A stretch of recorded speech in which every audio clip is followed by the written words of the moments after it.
Time is now 6:30, and I'll call this meeting to order. Pledge of Allegiance.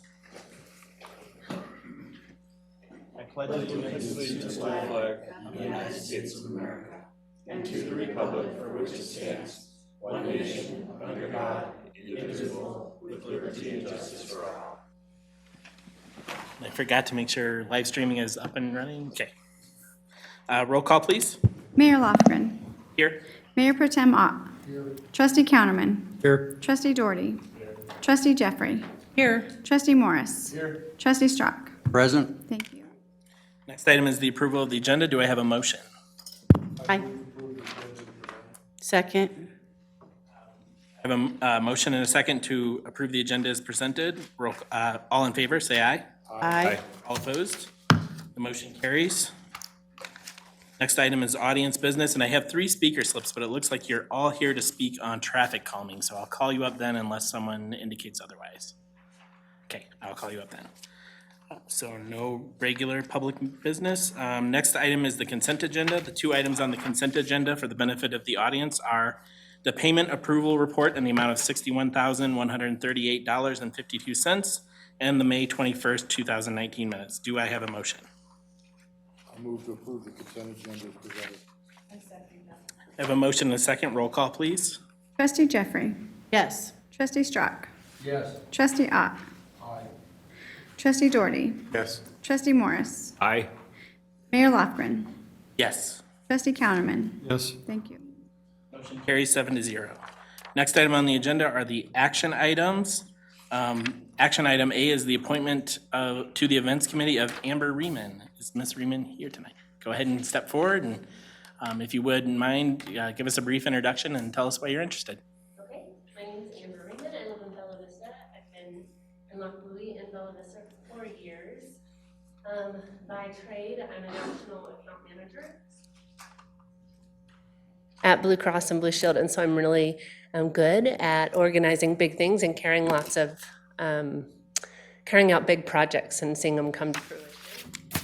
In Bella Vista, for the last 3 years, I've been in charge of the Easter egg hunt, and we also have done events like a school carnival or an after-school carnival and a paper airplane contest. So I love pulling the community together just to have fun together. May Westcott told me about this committee that's being developed, so I've sat in on a couple of meetings with them, and I think I'm going to jump in if you guys will have me. Questions or comments for Ms. Riemann? Mr. Morris? No question, but thank you for your willingness to serve and be involved. I have personally known Mrs. Riemann and her family for 3 years now, and she and her husband are all very actively engaged in the community. They're very civic-minded, and her creativity will really serve the committee and the town well. So I, for one, am enthusiastically supportive and happy that she's involved. Thank you, Trustee Morris. Trustee Jeffrey? I would say pretty much the same thing that Trustee Morris just said. Also knowing Amber for the last 3 years as she's a parent of students in our school district. Great relationship with her, also one of my neighbors. And I'm glad to see you here because I was going to ask you anyway. So Perfect. it's perfect. Anything else? Then I will entertain a motion. I move that we approve Amber Riemann and appoint her to the citizen, what is it called? What committee is it called? Events Committee. Thank you. Sorry. Second. I have a motion and a second. All in favor, say aye. Aye. All opposed? You are appointed. Welcome aboard. Thank you. It's nice to meet you. And I would suggest reaching out to May again, because I think she's kind of the coordinator. Yes, absolutely. Thank you. Next item is action item B, the easements for Lockbuoy's non-tributary wells. Mr. Machado. Good evening. My name is Matt Machado at Lyons Gaddis. Work with Steve Jeffers. We're the town's water attorneys, as you know. For this item, this involves two different easements for 2 of Lockbuoy's non-tributary wells that it hasn't drilled yet. And those wells are decreed to be located on the Neff property. As you know, there's a development plan for the Neff property, preliminary at this point, and the property was changing hands. So the purchaser of that property wanted to nail down the location of those easements. And we worked with the attorney for the buyer to develop easement agreements for the town. And I'll just describe those briefly. The easements were required by the 1998 settlement agreement between the town and Antonov. And that agreement it was very general wording. It said 50/50 well site and a construction easement. So what we've done in these easement agreements is really define what these easements are going to look like and put them on they're actually surveyed now. But the easements involve, they got three parts. There's a 50 by 50 foot well site. So the well will be somewhere within that 50/50 well site, and that's permanent. They're all permanent easements, but surrounding the 50/50 well site is a 150 by 175 foot temporary construction easement. So whenever you have to, when you build the well and then when you replace the well, you have the benefit of that construction easement, but at other times you're not supposed to enter that space. But you can always access the 50/50 well site. And then there's also an access easement that gets you into the well site and the construction site. And both of the easement sites are to be located in parks. They're at a location that's consistent with the water court decrees. There's language in the easements that prevents any buildings from being built. You can have your well house in there. It prevents the landowner, Brighton, from building any permanent buildings inside the easement area. All three easement areas: the construction, the well site, and the access easement, and also from putting trees in there. So you should have access forever to these well sites. I think at some point in time you'll want to develop one or both of these non-tributary wells because they're intended to provide augmentation water for the 84 CW 26 augmentation plan. That's really all I have to say about the easements, if there's any questions about them. We worked on these. We recommend that you approve the easements. It's a good deal for the town. Questions or comments from the board? Trustee Morris. You. Just if I could clarify one thing, maybe two. That might be related. I read in here the language about should it be necessary to move or adjust the location of the easement. I think it's the well easement. It can only be within 200 feet in any direction. Is that correct? It needs to be located so that the well can be drilled within 200 feet of the decreed location. Does that adjust, or will that, if necessary, adjust the access easement?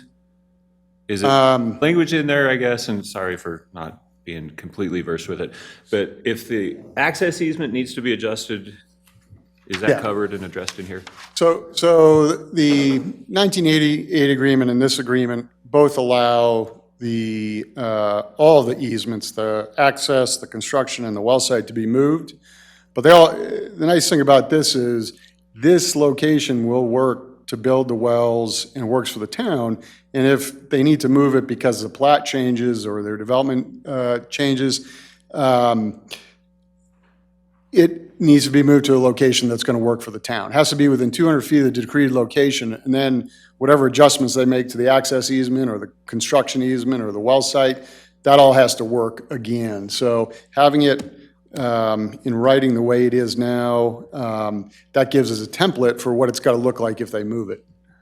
Does that answer your question? The ability to adjust within 200 feet in any direction, that applies to the access easement as well as the construction and the well, the well site. Yeah, they could easement, move, I correct? think, any part of it. I mean, not unilaterally, they'd have to get permission from the town, and it has to work for the town, but any portion of that easement could be moved. So we'd have to revise the agreement and do that. But that ability has always been there because I don't know what the development's gonna be. And as long as the town gets its well site at a location where it doesn't have to go back to water court, a location within 200 feet of the street location, and it provides sufficient access, then the town should be okay. Okay, if we're satisfied with that. I just don't want to have it so that the well site needs to be moved for whatever reason or gets moved, and then we're stuck without the connection Yeah, they'd have to. from the access easement. So They'd as have long to as give we're you satisfied with equivalent- that, then I'm good. Yeah, they'd have to provide equivalent access if they wanted to move it to what's in this agreement. Okay, thank you. No further questions, Your Honor. Trustee Ott?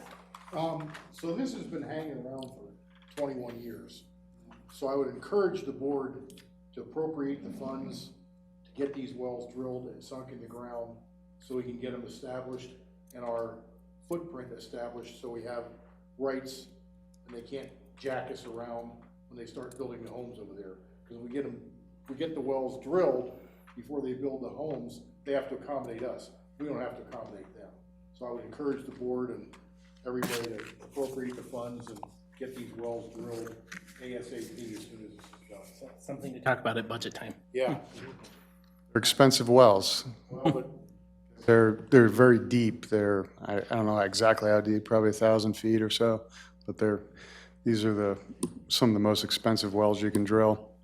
But, no, yeah, no, I understand. Just giving you We're a at a heads budget up. time, yeah. Trustee Strack? So if we move outside the 200 feet, don't we go back to water court? Yeah. Isn't that part of the incentive? Right. They're not allowed to move the easements more than 200 feet. So we shouldn't have to go back to water court. The locations that we've identified in the two easements work right now with the decree.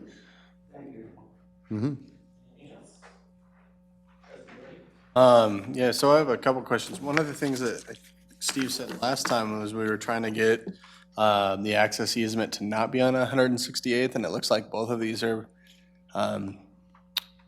looks like they're both stemming from 168th.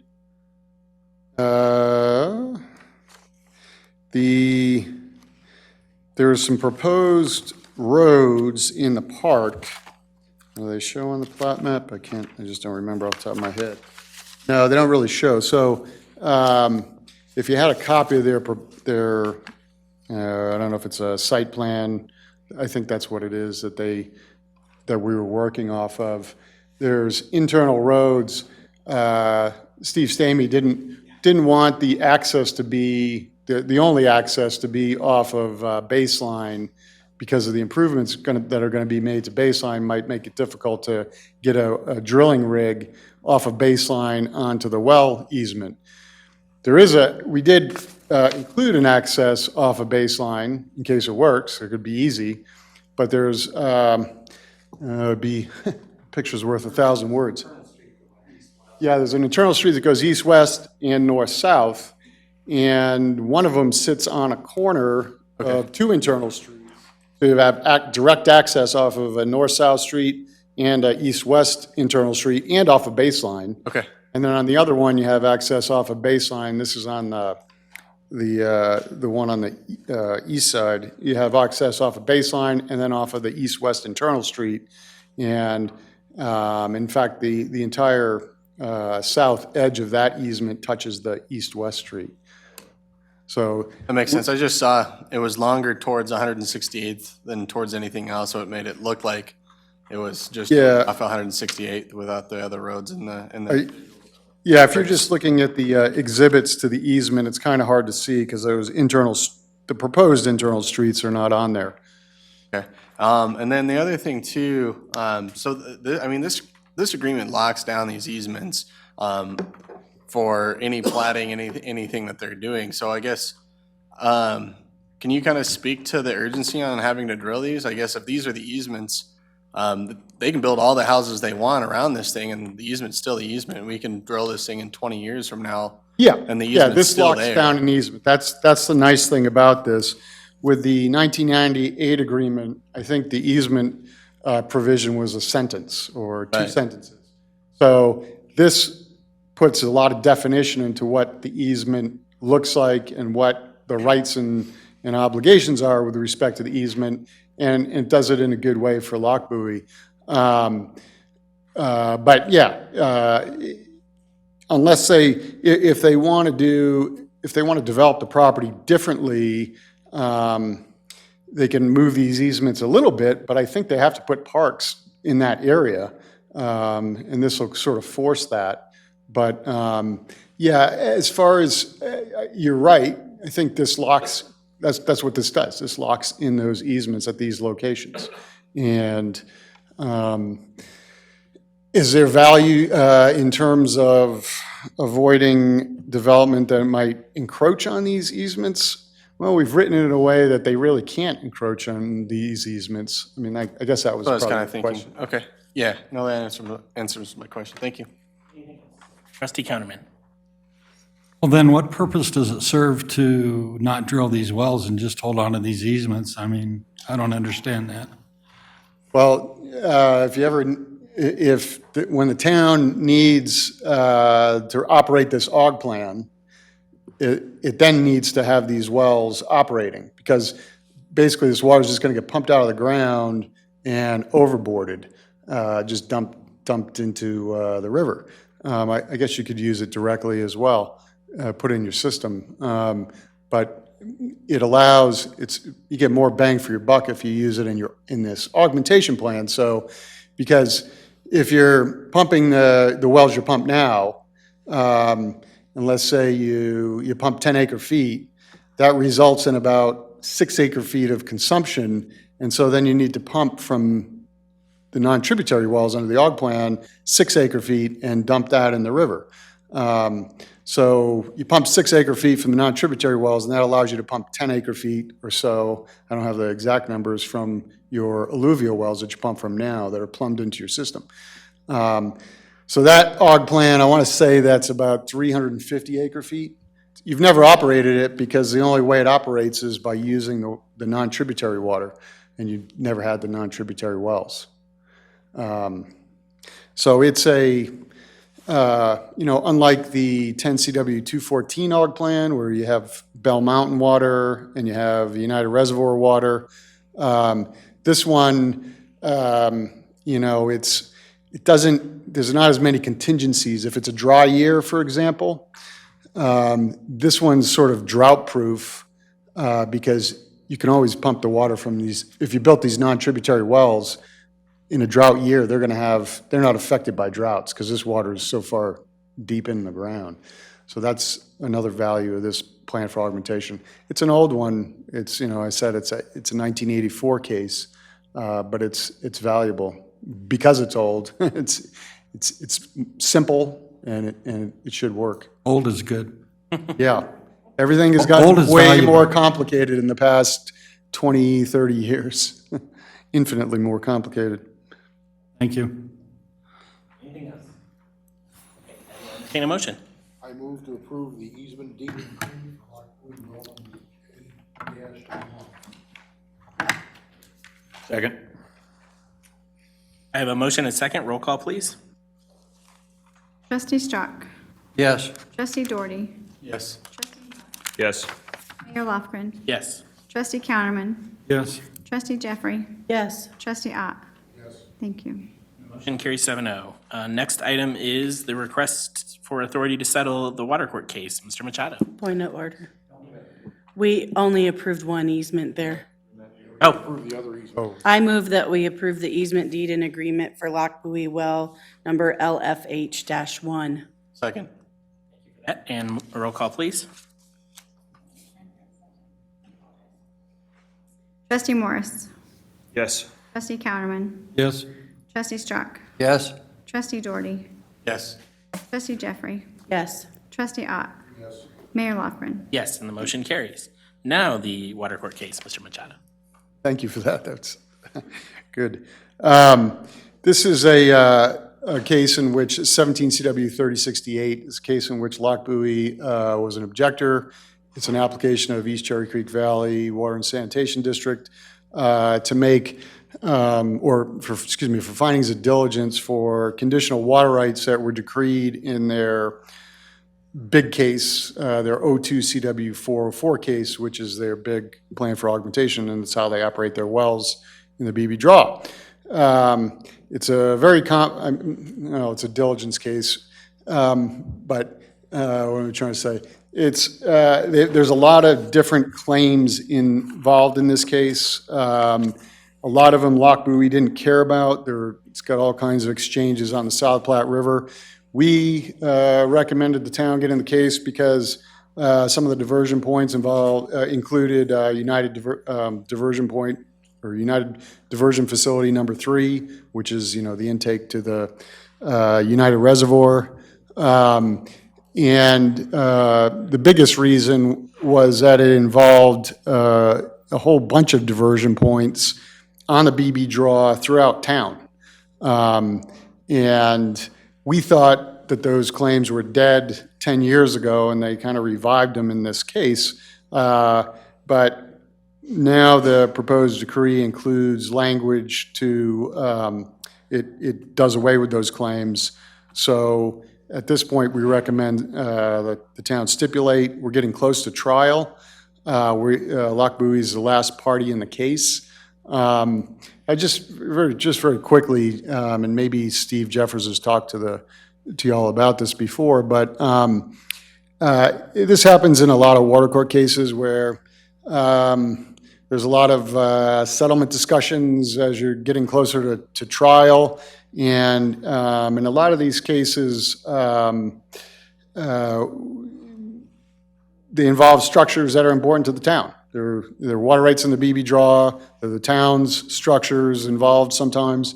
So sometimes we end up staying in these cases, and one thing that's always helpful in these cases is there's usually a lot of objectors, because United's made a lot of enemies over the years in ECCV, and what they do involves a lot of water users, so they get a lot of opposition. So in some respects, BBA does a nice job at analyzing the claims and making sure that they're not going to impact Lock Buoy. But there's also, with these other parties that are in the case, like, for example, Centennial Water and Sanitation District, or Inglewood, or Denver, they really hold the applicant's feet to the fire in these cases. So we a lot of times let them do the dirty work, and it saves the town a lot of money, because analyzing doing the engineering and even the legal stuff takes an enormous amount of time, and some of these cases are very complicated. So we kind of, a lot of times we'll stay in the case a little bit longer, because as those parties kind of hammer the applicants, the proposed decree gets better and better. But point being is, a lot of times these cases get up close to trial, and for a lot of the clients, other municipal clients that I work with, and it's pretty common in the water world, the manager of the municipal entity is often vested with authority to settle these cases, because the timing of your meetings just doesn't work out that well, and sometimes you just have to be kind of nimble. So I'm not asking for that tonight. I just wanted to put that on your radar. Steve Jeffers and I worked on a draft resolution, and just because you've been so busy, we haven't brought that to the board yet. But you might see that at the next meeting, and that would give Steve Stamey authority to settle cases like this that don't involve any funds. There's no funds involved in these cases. This is just really protecting the town's water rights and its structures, and we just we settle these cases primarily based on terms and conditions that get included in the proposed decree. If there's money involved, we'll always take that back to the trustees. But I think I know, we'll propose a resolution whereby you'd authorize Steve to settle in the future cases like this. where it doesn't involve money and you're just dealing with terms and conditions. Some of the bigger cases, we'd probably come to the Board of Trustees, but I just want to put that on your radar. This case, but anyway, back to this case, if you have any questions about that, let me know, but at this point, we don't recommend going to trial on this. We don't think there's that much to gain by going to trial. And the proposed decree at this point sufficiently protects Lochbuie's interests. So. Questions or comments from the board? Trustee Jeffrey? So just to clarify, we would be considering potentially a motion to give authority to our water attorneys to settle this case, not Steve in this case, or would we be giving the authority to Steve? I'm confused now. That's a separate issue that will come later. This Yeah. is just this case we're talking about right now. Okay, and so who are we giving the authority to for this case?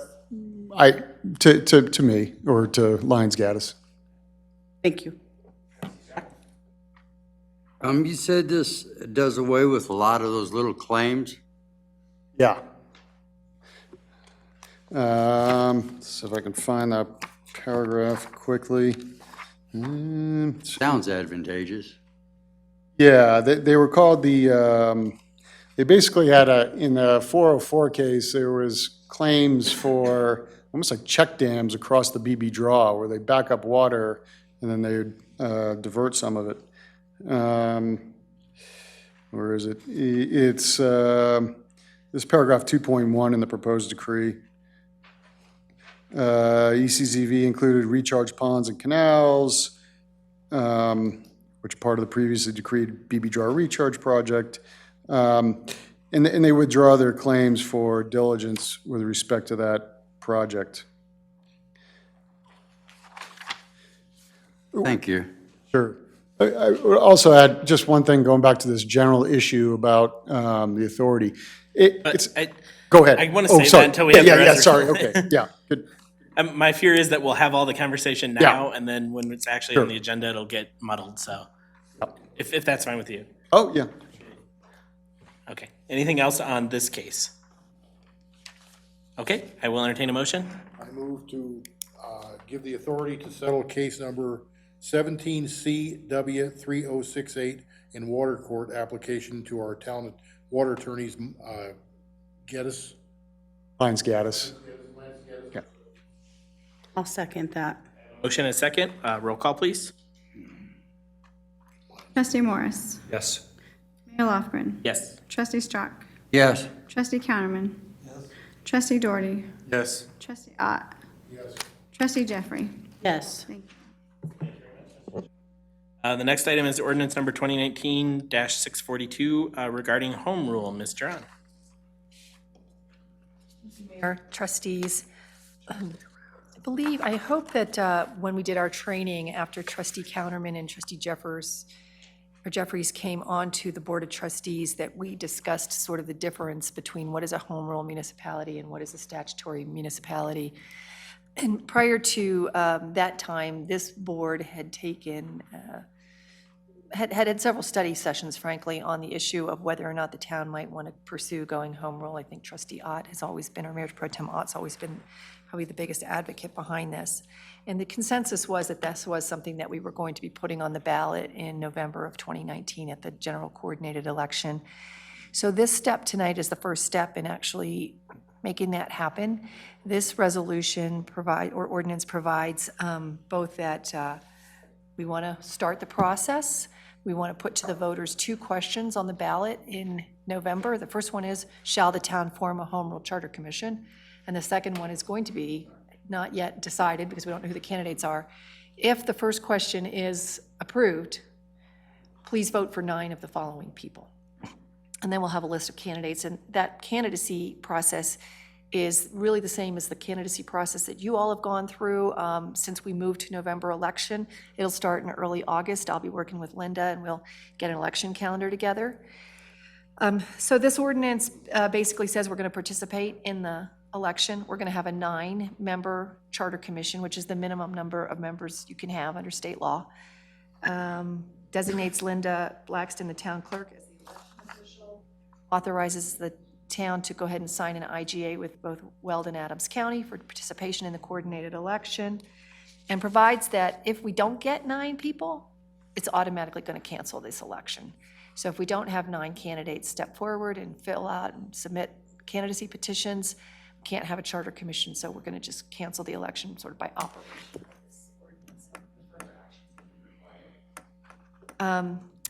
It also sets the first charter commission meeting date, and that's something that I generally wanted to just chat with you about. My experience, I've done this for a few jurisdictions over the years, is that the hardest thing with getting 9 people to be candidates is for them to understand what the time commitment is and when they need to meet. So I put in here November 19th, starting at 4 p.m. would be the first meeting of the Charter Commission, but I really would encourage you to try to set what that schedule is going to look like, and I do think you need once a month. So that when people come in to fill out candidacy petitions, they know they make the schedule. That was just me pulling dates and times out of the air. I think it's something we can talk about, and if we need to amend this ordinance to set a different initial first meeting and then ongoing meeting dates, we can do that. And then I guess once and if you approve this ordinance tonight, we will have set a ballot question, and so as you know, under the Fair Campaign Practices Act, we can't use town resources for advocacy on a question, but I'm sure as heck going to tell you that this thing's not going to pass if you don't get out there and as individuals on your own time, educate the electorate on what is home rule and why are we asking you to go that way. We have materials in our office on that from past candidacies, and I think maybe Monica had pulled some, or maybe it was you, I can't remember, from some other jurisdictions around here. But, you need to think about forming a issue committee on your own time and do your own advocacy, or else putting this question to the voters, it's without any, electioneering is not going to result that you want. So that's essentially what this ordinance does. I think things to talk about are what you think a reasonable schedule is and give some guidance on that.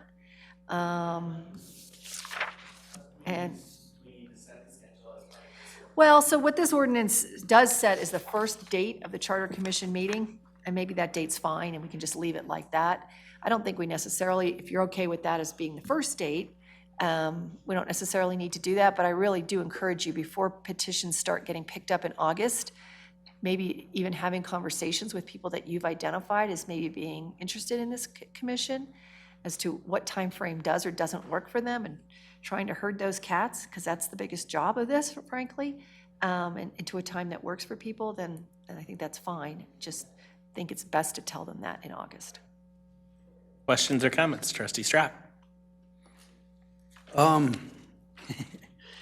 If we hold off on this ordinance for, say, a month or so, then between now and then, or more than a month, 35, 40 days, then can we use the town's newsletter and the town's website to ask the people, because we haven't, passed that ordinance yet? Yeah, so it's actually the day that you certify the ballot that's the drop dead date for it. You haven't, by this, we have not really certified the ballot yet. We just indicated an intent to ask a question.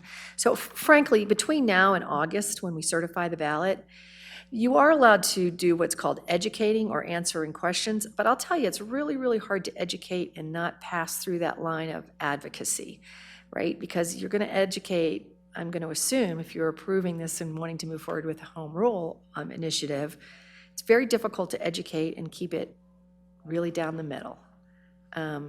But can we do a basic article that's an educated article about what is home rule versus what is statutory? Absolutely, and I have one of those canned that I'm happy to provide to Linda to put in the next. We can do that regardless of whether we pass the ordinance tonight. Correct, Yeah. we can do that regardless. We can educate like that regardless. And so I think it's really wise, and we should put what is home rule and what is statutory article into the next newsletter, and remind me, and I'll work with you to get that. Like a little blue book in our newsletter? Well, right, except the blue book, of course, does contain advocacy, right? When you do a Tabor question and you have a blue book thing, you've always got pro and con statements. We're not going to advocate. We're going to try to walk that line and only educate and be very factual and not arguing for or against a conclusion at the ballot box. No, we won't ask for, oh, we can ask for people to sign up, absolutely, and We just advertise can't for say commissioners. vote yes. Oh, okay. That's, But in asking people to sign up, by the way, I think that's excellent. I think that newsletter is the perfect place to do that. But I think that you need to know, what are you asking them to sign up for? To come to a meeting once a month on the second Tuesday of the month at 4:30 or at 7:30? Or what is it we're asking them to do so that they know if they can do it or not? They really need to be made aware of the big opportunity here. Mm-hmm.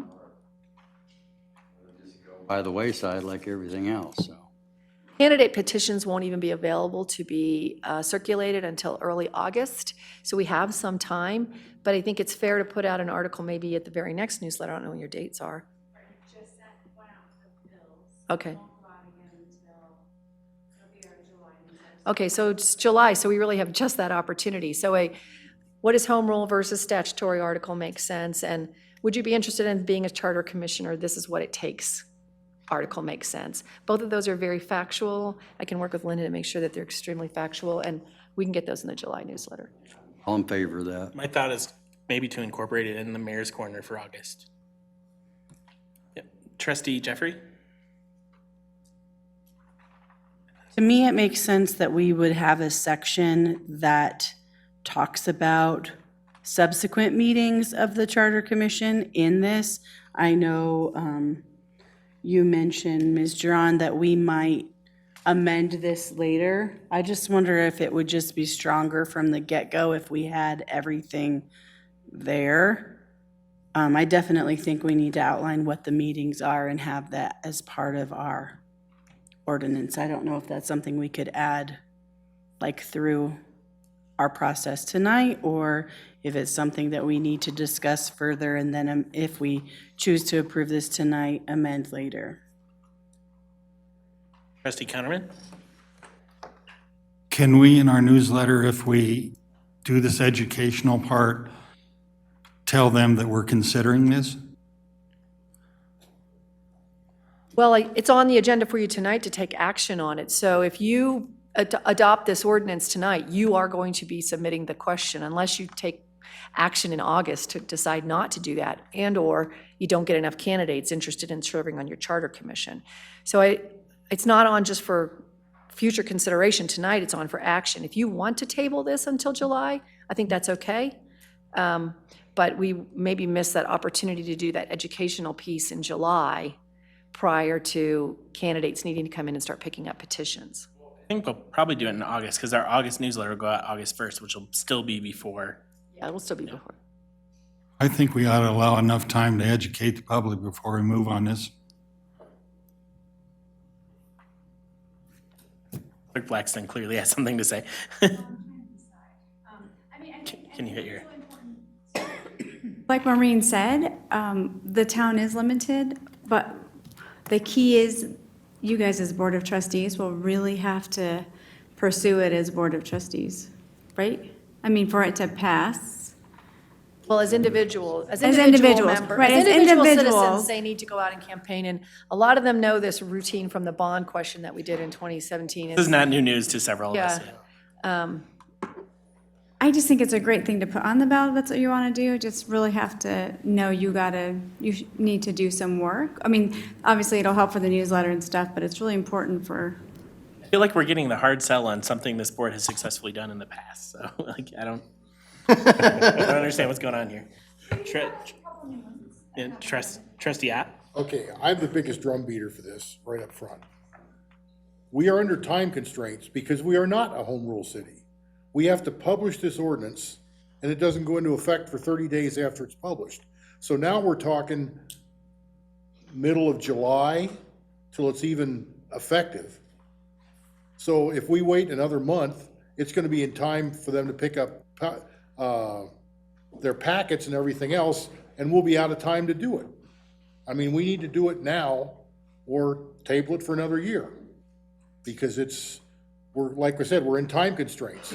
We're not a home rule city. We have to publish this in the Brighton Blade, right? So it doesn't take effect till 30 days after it's been published, which will be a week from Wednesday it'll be published. So tomorrow's the 7th or the 5th, so it'll be the 12th, so we won't be able to, effective till the 12th of July.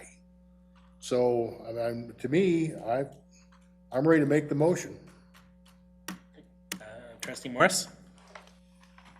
I think we all have the concern, and it's a legitimate one, of finding 9 interested people to bite into this thing and commit to it. And if we move forward, and I, for one, am definitely in favor of moving forward with this. I think we've needed it, and we do need it. But if we move forward with it and we fail to get 9 qualified people to do it, and the issue drops as per the language, do we have kind of a ballpark idea of what the cost to the town would be if we go all in on this and then come up short and it doesn't pass? You don't get 9 people, 0, right? You don't get 9 people, it's minimal cost. My time to draft this ordinance. Linda's time to put petitions together to try to entice people to pick them up, but it's relatively minimal time. So once it goes to election, if you get 9 people and it actually goes to an election, we'll pay our share of the costs for participating in that coordinated election like we do every time we have an election. Okay, so the financial burden to the town, if it fails, isn't going to be too bad. Minimal cost.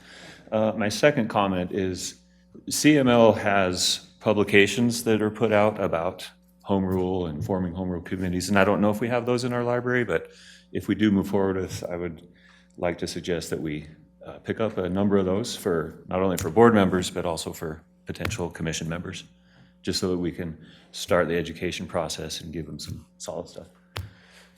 That's it. Strack?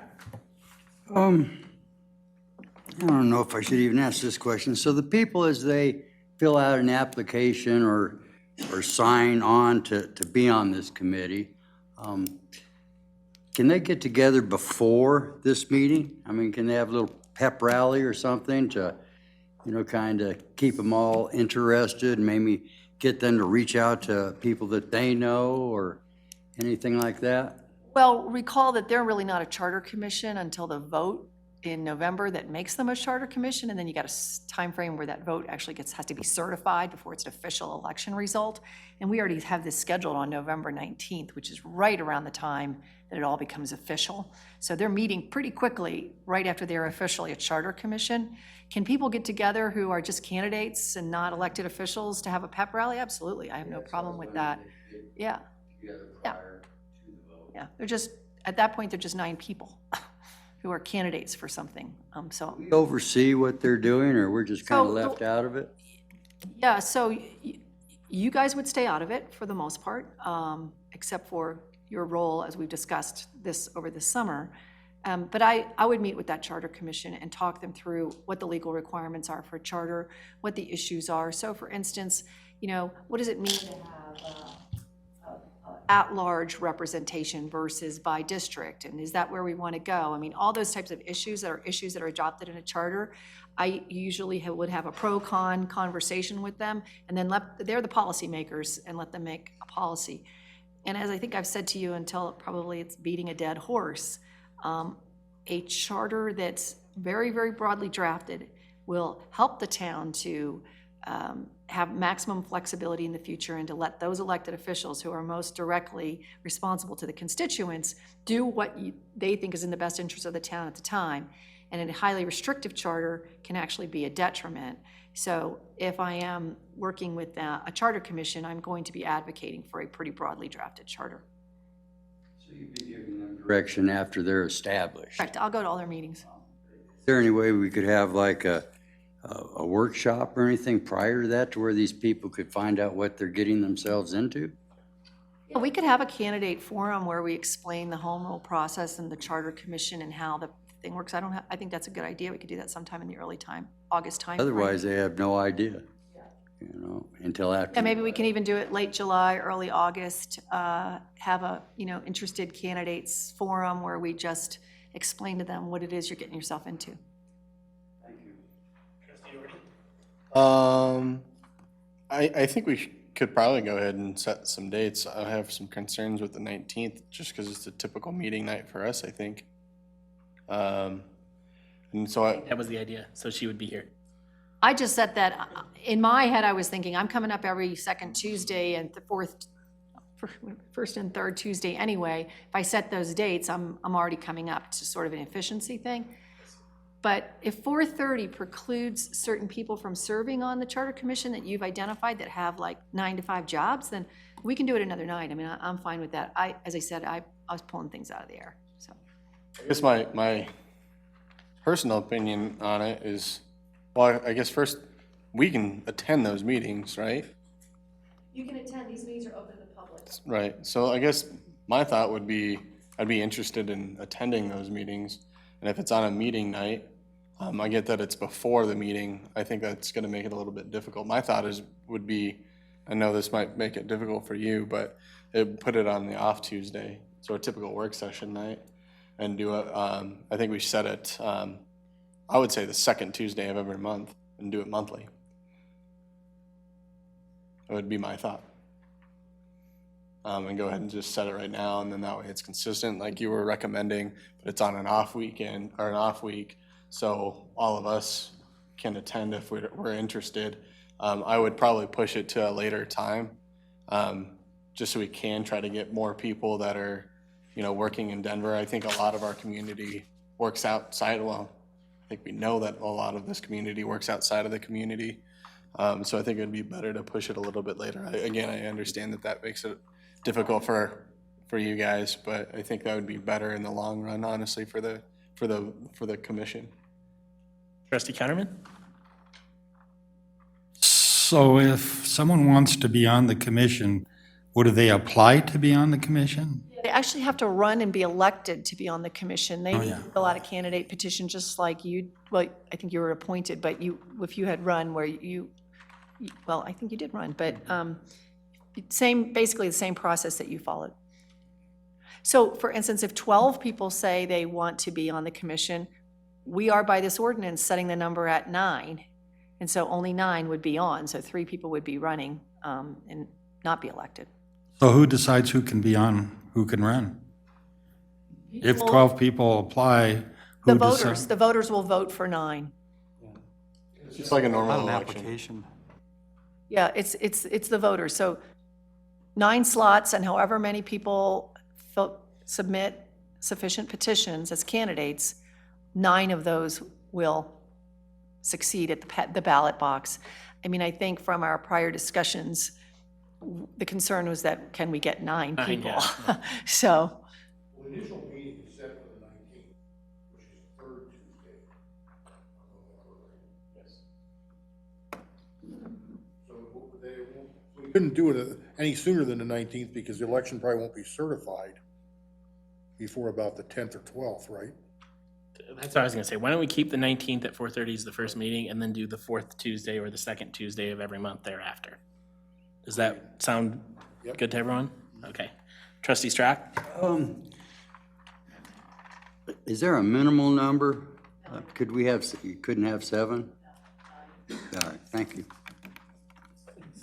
Trustee Jeffrey?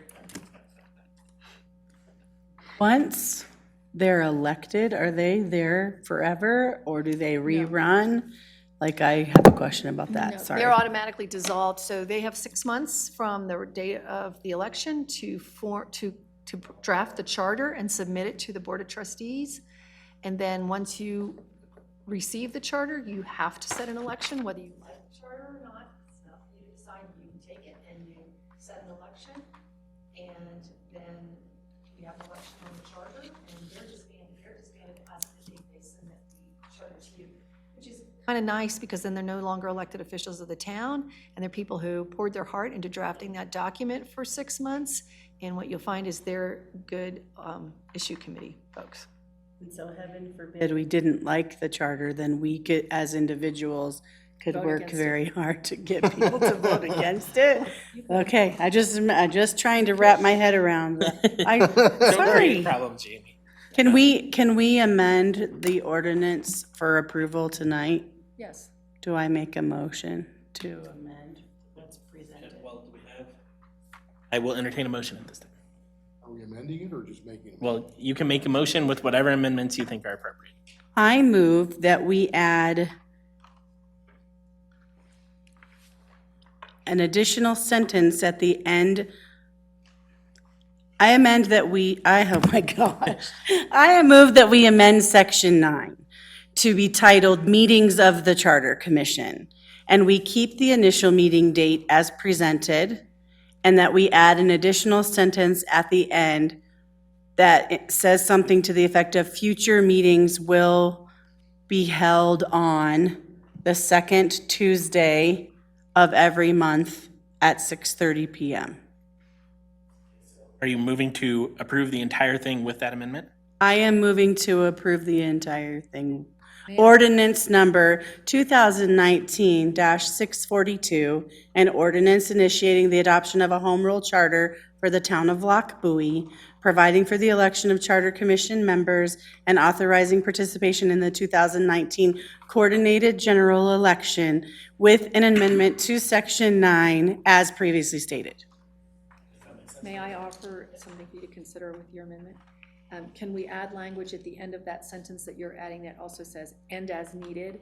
Because I do find that sometimes once a month isn't enough, and the Charter Commission then will at least have convened, and they can all figure out together a timeframe that works. I consider that a friendly amendment to my motion. Okay. Second. So I have a motion and amendment to approve ordinance 2019-642 with the suggested language changing section 9. Do I have a second? Oh, sorry, yes. Roll call, please. Trustee Jeffrey. Yes. Trustee Doherty. Yes. Trustee Strack. Yes. Mayor Lofgren. Yes. Trustee Counterman. Yes. Trustee Morris. Yes. Trustee Ott. Yes. Thank you. And the motion carries 7-0.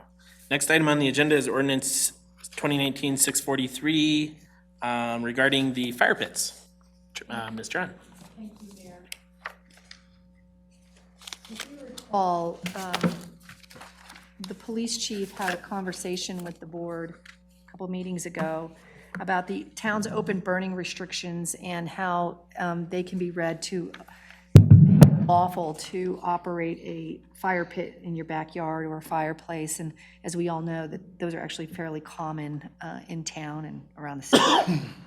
So I went to look at the Article 7 of Chapter 7, which is where the outdoor burning ban was codified, and realized that it really, that whole chapter really spoke to these solid fuel fireplaces and a requirement that we register solid fuel fireplaces with the town and that we don't burn them on high pollution days.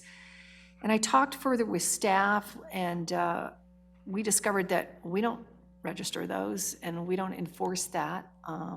That's really a state issue. And so I basically changed all of Article 7 of Chapter 7 just to address outdoor burning restrictions and to add language that exempts from an otherwise pretty broad outdoor burning restriction recreational fires when they're not otherwise prohibited due to high pollution days or by county or fire district issued fire restrictions, and only if charcoal, natural gas in commercially sold devices designed to burn natural gas, propane in commercially sold devices designed to burn propane, or unadulterated wood, except for the initial use of commercially sold fire starter logs, is used, and the fire is attended being defined as an adult, or at least being 18 years of age or older, being within sight and near proximity to a fire until it's extinguished, and that either a spark arrestor is in use or extinguishing materials are within close proximity of the fire. All of those terms are defined within the definition section. Basically what it's saying is we're going to allow you to use your fire pit as long as there's some adult nearby and you're being safe and you either have water nearby or you've got a spark arrestor in place. Questions or comments? It looked to me like it reflected our conversation. Trustee Doherty? For especially ones that are not, like, I guess, attached to the house, like an outdoor fireplace that's attached, should we put in some type of, like, setback or anything? So like, you can't put it right next to your fence that shares your neighbor, or anything like that, or is that covered somewhere else? I didn't see that in here. Not a concept we've discussed before, but it is a concept I've seen in other fire regulations in Colorado, mostly in these sort of high burn wildland fire areas, like up and down, the far western part of the Front Range. I don't know that we really have a problem with that. I guess I'm gonna look to the fire. I think if somebody is not smart enough to do it safely and they burn their fence or their house or something, then they have bigger issues than language in an ordinance here. I'm okay without specifying any setbacks or minimum distances. I do like, I'm sorry, I didn't mean to run with this, but I do like the language in there about requiring it to be attended. I think that's essential. And then it either be a spark arrestor or extinguishing material close by it. I'm comfortable with that as is. I share those thoughts. I think a setback right now is not necessary. If it becomes an issue, if in the future the police are telling us we're getting lots of complaints about people having their fire pits on someone else's fence, then maybe we readdress whether a setback is necessary, but I'm fine with it as is right now. Any other questions or comments from the board? Seeing none, I will entertain a motion. I move to approve ordinance number 2019-643, an ordinance amending Article 7 of Chapter 7 of the Town of Waukegan Code, to provide an exemption from the burning restrictions for recreational fires when certain conditions are met. Second. A motion and a second, roll call, please. Yes. Trustee Strack. Yes. Trustee Doherty. Yes. Trustee Ott. Yes. Trustee Morris. Aye. Trustee Counterman. Yes. Trustee Jeffrey. Yes. Motion carries 7-0. Fire pits are now allowed in town. Yay. Next item is the fall festival budget. We don't have anyone identified for this, so I don't know if someone from staff wants to take it or I can. I can. Whichever. So last meeting, the events committee presented to us their proposed budget for Fall Fest. I think it was in the neighborhood of $17,000. They anticipate getting at least $6,000 to $7,000 in donations if they can stay on pace with last year. What staff has indicated to me is that we need to, as our board, figure out how much of our events committee events budget we are willing to give them for Fall Festival. By way of information for everyone on the board, to those of you who don't remember, we had allocated $15,000 to events total for the year. We have already assigned $4,000 for our agreement with Brighton. Chief indicates that the police events are going to be in the neighborhood of $4,000. We're going to talk about the Oasis event later. That's going to be in the neighborhood of $1,000. So that already puts us at $9,000. With speaking with Steve, there is a little bit of flexibility in our budget. We could probably push our events budget closer to $20,000, which means we would have about $10,000 to offer them for Fall Festival. Speaking with staff, that sounds like an appropriate number. That sounds like it'll work with their proposed budget. So I wanted to put that out there for the board and see if everyone is okay with $10,000 or if you have other recommendations or questions, et cetera. So questions or comments? Trustee Counterman. So the 10,000 is what we have budgeted and they have 17,000? They have asked. Estimated? Their estimated budget is 17. That includes, they would hopefully cover a good portion of that with donations. What we are talking about tonight is how much of the town's money do we want to give to that? Right now, we haven't allocated anything to it. So we just have to decide what we think is a fair amount. And what staff has indicated is 10 sounds appropriate, and that should cover most of what they're asking for. Any other questions or comments? Trustee Jeffrey. I just wonder, like, let's say they have a great fundraising year and they raise 10,000. I would encourage us to maybe consider, maybe this is tacky, but I think we need to be fiduciarily responsible, fiscally responsible, and so perhaps frame the motion as up to $10,000. Absolutely, yeah. And I think that was staff's recommendation as well. Anyone else? Trustee Strack? So let me get this right here. We have $4,000 for town-sponsored police events. And then now we have $4,000 plus another $1,000.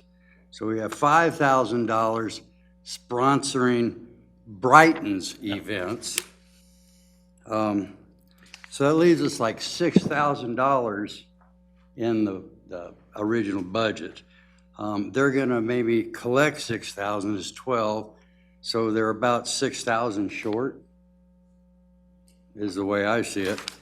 So what I'm seeing is that we would have to increase our budget by $6,000 to, Which Steve has indicated there is flexibility in the budget to do. all right, thank you. Any other questions or comments? Trustee Ott. Yeah, the funds are already there, we've got the money, they're in another account, I forget what you said it was, Steve, so we're not using it for.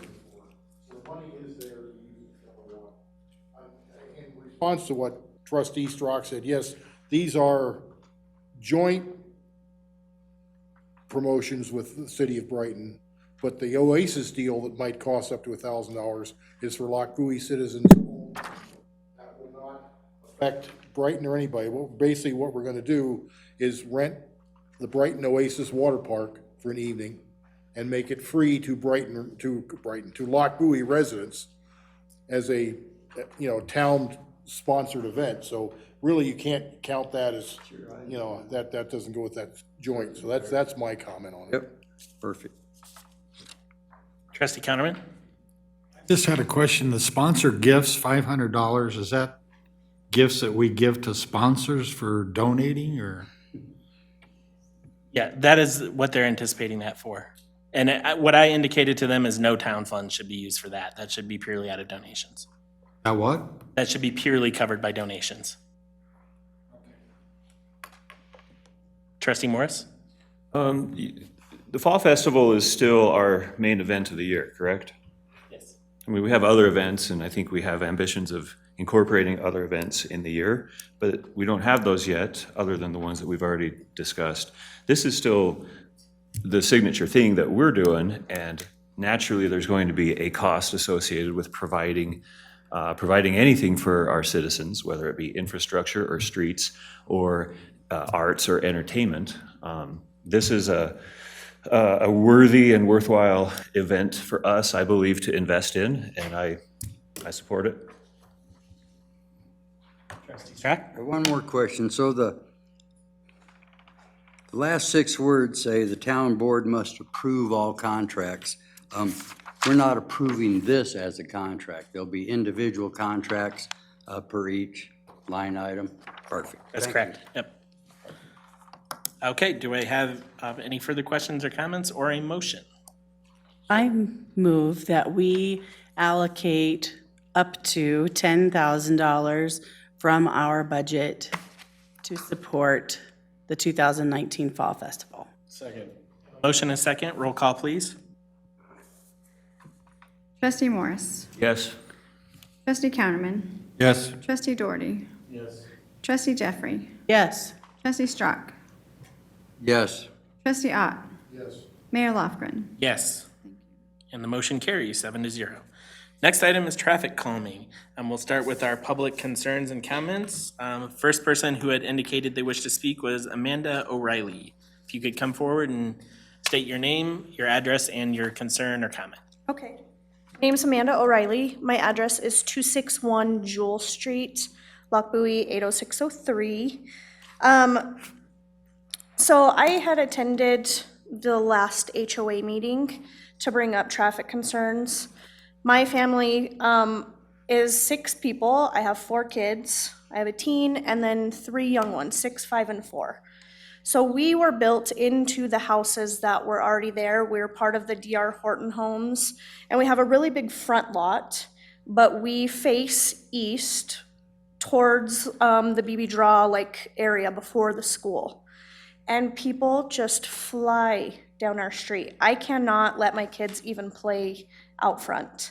One main issue is there's no sidewalk on the east side of the street. So any traffic from anybody is walking or riding their bikes is on our side. So the sidewalk doesn't even extend from the little park up to the school. It's just weeds and dirt. So that's one concern, is that there's nowhere to go. Even the sidewalk on our side with houses doesn't continue all the way. There's 2 empty lots that are on that side that there's no sidewalk. So the weeds have just overgrown, and there's a neighbor that basically takes care of those lots to keep it trimmed down. So even if we're walking to school or to the park or whatever, there's not even a full sidewalk on either side of the street for my kids to walk on.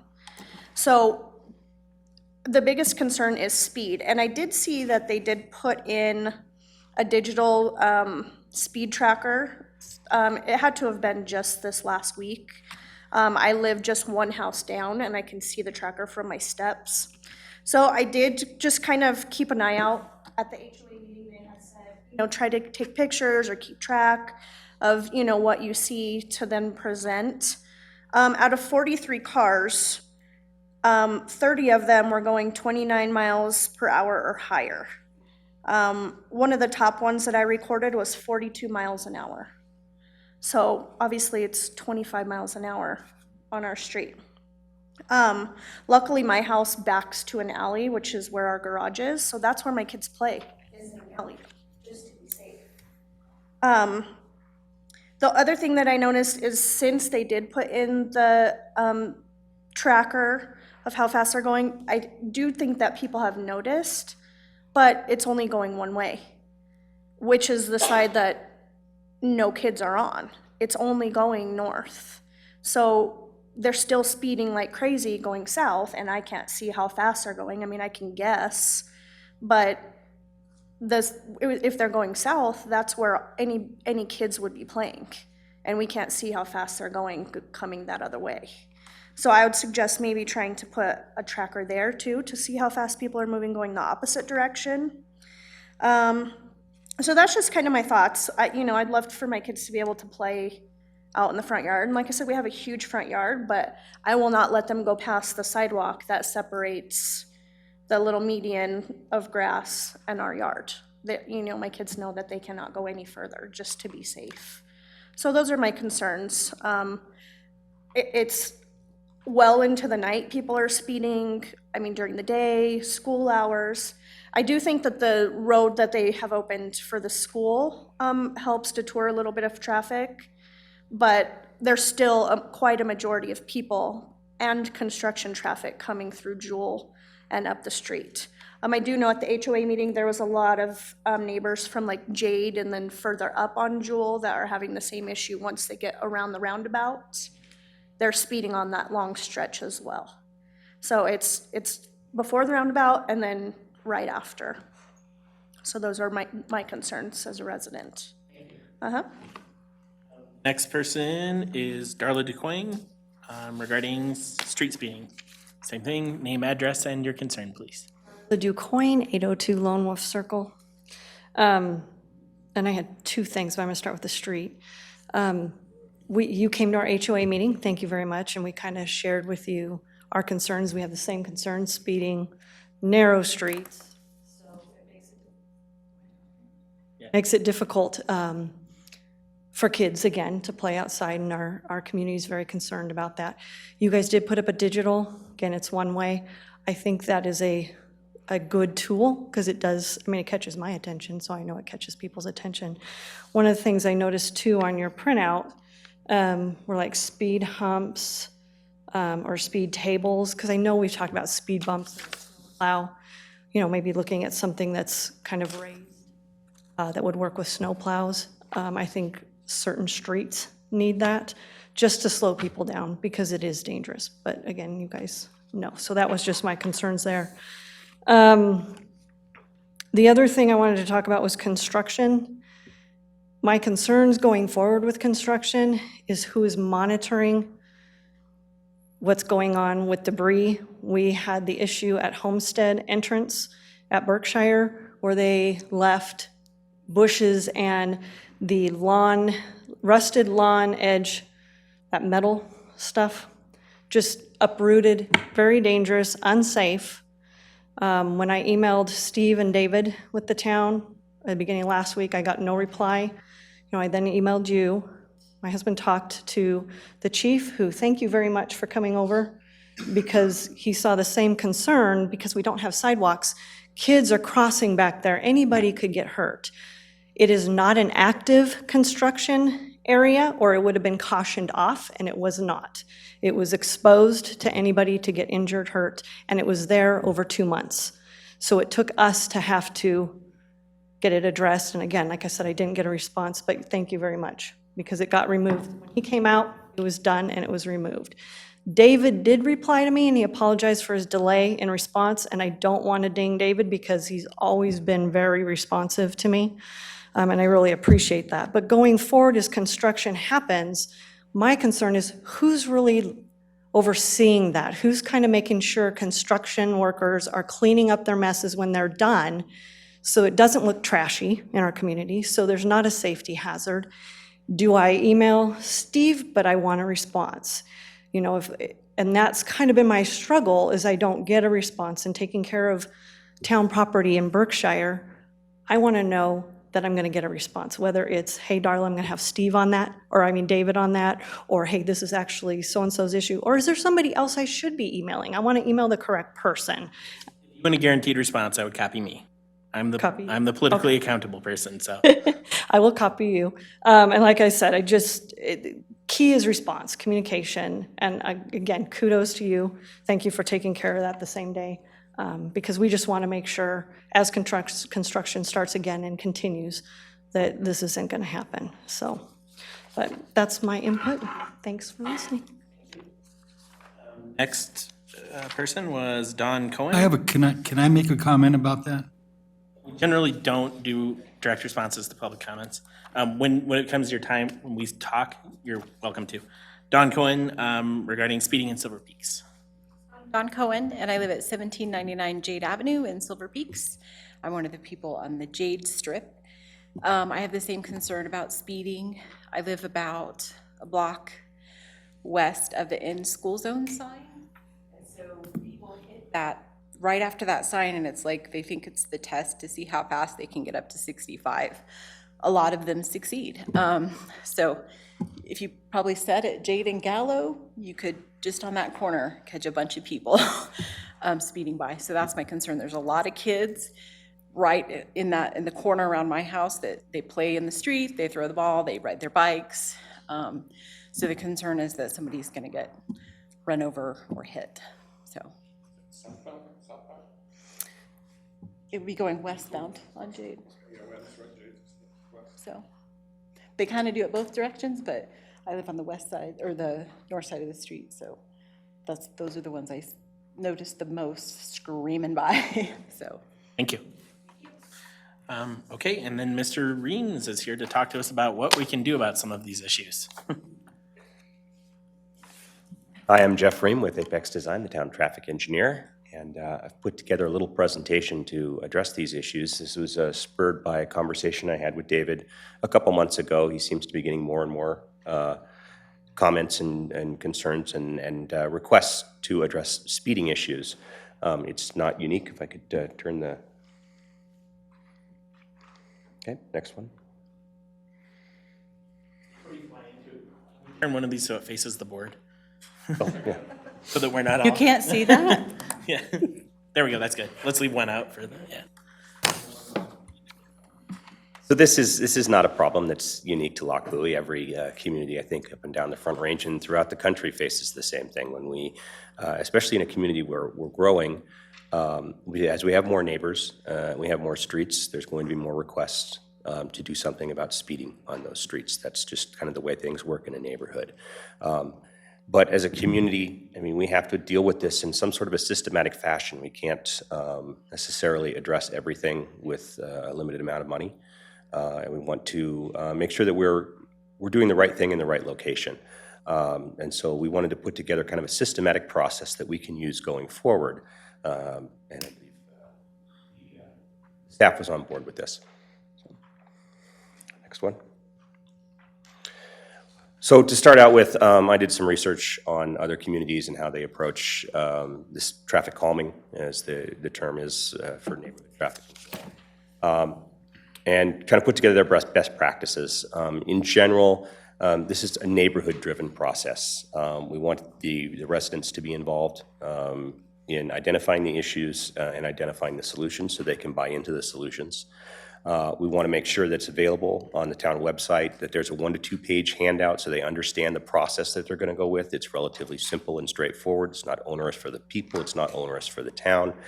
And we want to provide a long list of calming tools, and we'll talk about those at the end, of actions and devices that we can use to address various speeding and volume issues. Next slide. Other best practices, we have to be a little judicious on where we apply these. We typically try to put them on local roads and collector roads in neighborhoods. We don't want to put them on busier roads like arterials, well, County Road 37, County Road 2, County Road 4. There are issues on those roads for sure, but if we're going to address those issues, we want to follow a different process. This is for neighborhoods. When we do this, one of the things that we really want to avoid is putting in something that just shifts the problem to an adjacent street. And so sometimes it extends into maybe a sub-portion of the neighborhood so that we aren't just moving things from one thing to the other.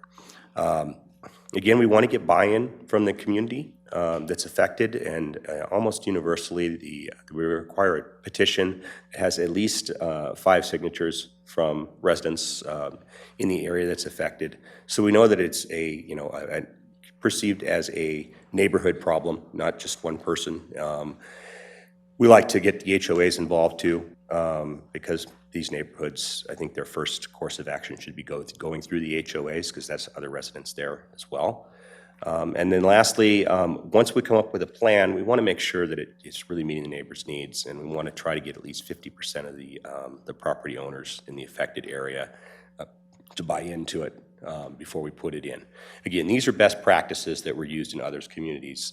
So under that framework, we get the next slide. Yeah.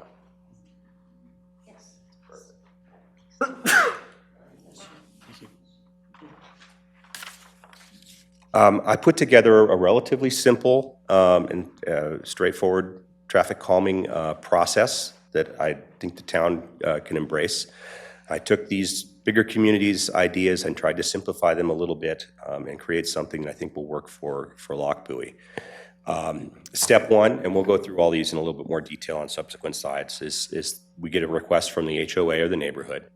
Step 2 is we go out and we collect some traffic data and confirm the extent of the problem and the type of the problem that occurs. Step 3 is we're not going to get just 1 or 2 requests. As we saw here, we had 3 different locations. We need to prioritize those locations, and we'll use some various criteria so that we can make sure that we're addressing the most significant problems first. Then step 4, we'll meet with the residents, probably here, and charrette, and figure out what we can and can't do, and come up with a plan going forward. Step 5 is if we identify devices that will be going into the road, we need to meet with the adjacent property owners to make sure they're comfortable with that. And then step 6 is ratifying it. And whether we do that through a neighborhood vote or board action is something that I want to discuss with you guys here. So going through each of these, step 1, a neighborhood request, as I was putting together the memo, I put together a form that basically says what I said earlier, that you need to get 5 different addresses along the street in question to say, yes, we have a concern here, and then submit that to the town. If an HOA is involved, we'd like to have the HOA be a part of that submittal process, have the HOA president's signature on there so we can be something that the HOA is aware of and is a part of. In step 2, we go out and collect traffic data. It costs about $300 to $400 to do a traffic count that will give us speed and volume data. We can do it for 1 day or up to 3 days. And then we'll process that data and we'll see the extent of that problem. Again, we're going to check and make sure that the request is coming on a local road or a collector road only. I'm fairly certain it will. And then we'll process the travel speeds and figure out what the 85th percentile travel speed is. It's a traffic engineering term. It's how we set speed limits. It's basically saying that there are 85 cars out of 100 are traveling that speed or higher. If it's higher than 5 miles an hour over the posted speed limit, then we would use that to be our trigger to say, yes, we do have a speeding issue. And then traffic volumes, we take a look to see how much traffic volume is on there. If we have less than 500 cars a day, it's a fairly low volume road. Probably use less invasive techniques side of the road because just not that many cars are doing it. As we get to 500 to 2,500, that's when we really open up our whole toolbox of devices that we could potentially put in. And if it's over 2,500, now we're talking about a pretty high volume road. And again, we may address it, but we would probably use a different process because now we're talking about a road that could be potentially affecting emergency response, police response, and we need to be a little bit more judicious about how we approach those streets.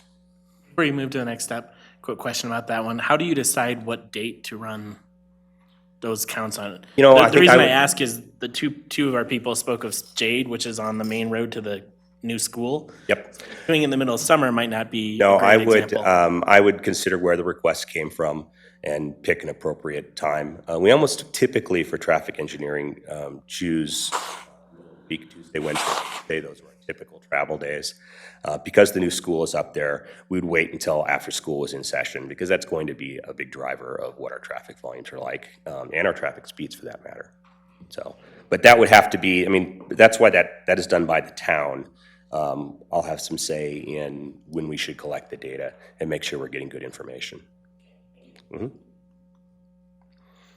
So then step 3, if we get multiple requests, we want to prioritize them. And this is a process that's been used in several other communities where we take a look at what the actual traffic speeds were, what the actual traffic volumes are, how many households are affected, and whether there are schools, elementary schools in the area and school crossings, and assign a point value to each of those. And so we end up with a point value. There's some other criteria that we would look at too, like is there a nearby park? Do we have retail or institutional developments there? We don't have any middle or high schools now, but we could in the future. This is all kind of designed to grow as the town grows. We put a point value on this and we rank things top to bottom, and then we have our highest priority location, which then we would address first. Now, if we're over in another neighborhood where there is concerns and we're doing a repaving job, we may bump that one up to the top because we're already doing work over there and address kill two birds with one stone, as it were. But as a rule then, we can be assured that we are addressing the most problematic locations first. And then step 4 is to come up with a plan. And again, we'd meet here. It'd be a town-driven process, and we walk through what we're trying to address, what the concerns are, and then solicit input from the neighbors. Hopefully we have good input, good turnout from the neighbors, and come up with a plan of what we want to do and where we want to do it. Ultimately, the town has the final say on what tools we can and can't use, depending on the nature of the problem. It's still kind of a town-controlled process, but we also want to have something that the neighbors are going to buy into as well because they are going to be living with it moving forward. When we do this, we always present a do-nothing option. It could be that we just can't reach agreement on what's the right thing to do, and doing nothing is the thing to do at this time. And if that's the case, then we kind of table that location, and then in a couple years, reprioritize it and address it again if need be. And step 5 is we go out, and again, if we're identifying these various devices to go across the road, we want to make sure that the residents who are living right next to those devices have an understanding of what's going on. If they weren't involved in that charrette process, we certainly want to make sure that they're aware of what's going on. There are noise impacts, there's visual impacts, there's traffic impacts. We need everyone to be aware of that. We're not necessarily saying that they can reject the plan because the plan is a neighborhood-driven process, but we want to make sure that they're aware of what's going on. After we've done that, then we'll finalize our traffic calming plan, and then we have a couple of options to ratify the plan. One thing that's done in a lot of other communities is a neighborhood vote with various approval options that I've put up there, whether it's just people who vote in favor or it's number of 50% of the households You see the others on there as well. Those are generally from larger communities, though. It is a little bit of an onerous process to get the vote, to put up a vote and do a vote. Option 2, and this is the option that was favored by staff, and I favor it as well, is just a board action. At this point, we've got a neighborhood-driven plan. We've had neighborhood input. We can show them the final plan, but then, given the town, its current size, it probably makes a lot more sense to just make that a board action and move forward on it. But I am open to the board's opinion on that. So now just kind of a little overview. We've been talking about all these tools and everything. So we've got our traffic calming toolboxes. There's a couple things people understand. One, aren't traffic calming, that some people perceive are. Stop signs, we put stop signs in where they're warranted by federal guidelines. The slow children at play signs is something that we've moved away from in traffic engineering. They used to be put up quite a bit, but they kind of imply that it's okay to play in the street. And that's not the case. So we have some other sign options that essentially accomplish the same thing. Crosswalks, crossing guards, and reduced speed limits. We put those in, crossing guards and reduced speed limits around schools. We typically don't put them in areas that they're not warranted. Crosswalks, if there's a trail crossing, we'll put them in. But we need to make sure that those are put in places where they're appropriate. So they're not really traffic calming. Photo radar is something that we certainly can do, but it would require board action to approve that in the town. It's got its pluses and minuses, certainly effective. It's not all that fun when you get a ticket, but it can be done. I've assumed that we're not going to go down that route, but it is something that we could pursue if that's the direction of the board. Rumble strips, they're used in situations where you're going from a significant change in travel speeds. Like coming off of the freeway and approaching a stop sign. They're very loud, and typically when you put them in a neighborhood, they solicit a lot of complaints very shortly thereafter. So we don't like to put those in for neighborhood traffic calming. And with drainage crossing plans, they certainly are effective at slowing people down and tearing out your oil pan if you're going too fast, but we're putting those in where drainage goes in, so it's not a calming feature. So what is traffic calming? Well, we've got two levels. Non-physical, or things that are on the side of the road, and physical, or things that are in the road. The non-physical can be something as simple as just yard signs that people can put in all their streets. It's a real cheap solution, and its effectiveness can be, in some cases, pretty high, in other cases, maybe not. Or we can move up to more formal speed limit 25 signs. A lot of people, we don't put up a lot of those signs when we put in new neighborhoods, and sometimes reinforcing that that's the speed limit helps. As we saw on a couple of the concerns earlier, the radar speed feedback signs are very effective. For non-physical tools, they're a little bit more expensive than the other ones. The others most of them are signage is $100 to $200. These are more $5,000 to $10,000 per location. But they're used pretty extensively and have found to have been pretty effective. And then the innovative permanent signage, this essentially replaces the slow children playing signs. Same thing, yellow sign to get your attention and say, hey, you're in the neighborhood now. You live here, your neighbors live here, let's slow down a little bit. Others would be directed police enforcement, kind of on an as-needed basis. It's usually proven to be very effective for the day of enforcement, obviously, and usually a few weeks afterwards. But after a while, people kind of go back to their old ways, so kind of have to do it once every month and a half or so. Citizen volunteer patrols and neighborhood speed campaigns, these are basically neighborhood-driven campaigns where people are out there collecting information and talking to their neighbors. If we're going to go down that route, I think we'd have to sit down with staff and the board and come up with a plan of the way that works. The effectiveness of that, can vary. It's kind of awkward sometimes for you to have a conversation with your neighbor when you see him speeding, and some people don't like to do that. So the street striping is something that actually is fairly effective and fairly cheap, and that's narrowing the lanes on these wider roads like Jewel, where we design these roads as collectors going into the neighborhood. Well, unfortunately, it encourages higher speeds, but you can come in and you can stripe down to a narrower travel lane and help control that speed. And then you'll see it as in the picture there, not so much in the US, but in other countries, they've gone to kind of unique perspective crosswalks that look 3D or look like there's something physical in the road. And that can be an effective way of slowing traffic as well. Also helps with the crossings too. Have you done much of that anywhere or seen much of that anywhere? Most of them that I've seen have been in Europe and Australia. It's not too, I mean, I'd like to give it a try in an appropriate location just to see if it's effective here. But thus far, I mean, there's just not a whole lot of precedent right now. And then turn prohibitions, this is really more for traffic volume rather than travel speed. The way Lochbuie is set up right now, I think most of the neighborhood issues are primarily speed driven. But when you develop a grid system, you'll get people coming off of the main road, or let's say, County Road 2 is busy. There's a local road to go through. People will steer onto it. And so you can put no turns in peak hours to keep people from going out that.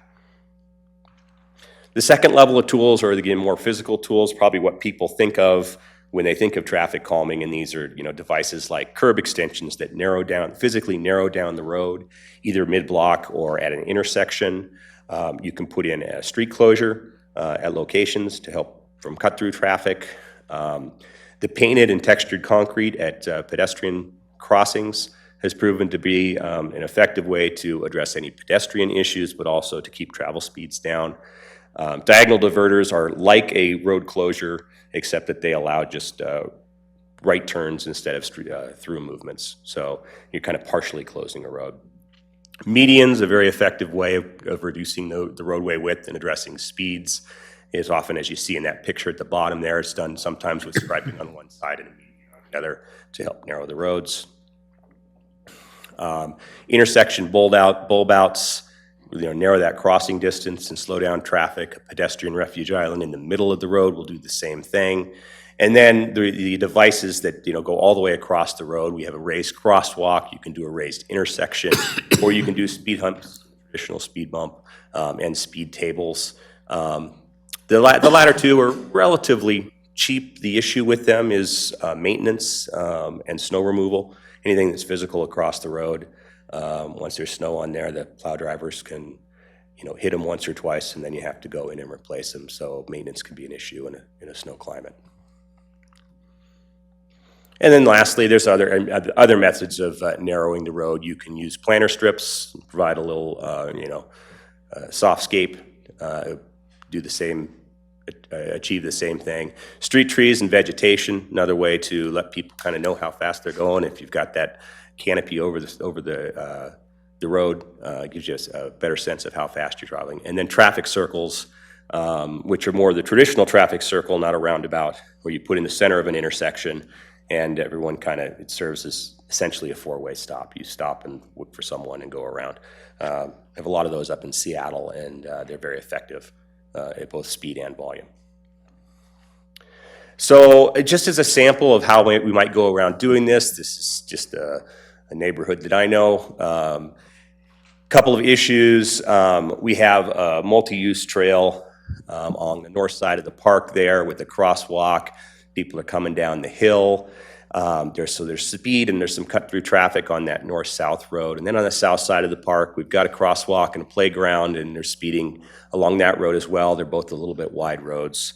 So in this instance here, we go through a design charrette, and something that might come out of the design charrette is at the bottom of the hill, we put a speed feedback sign.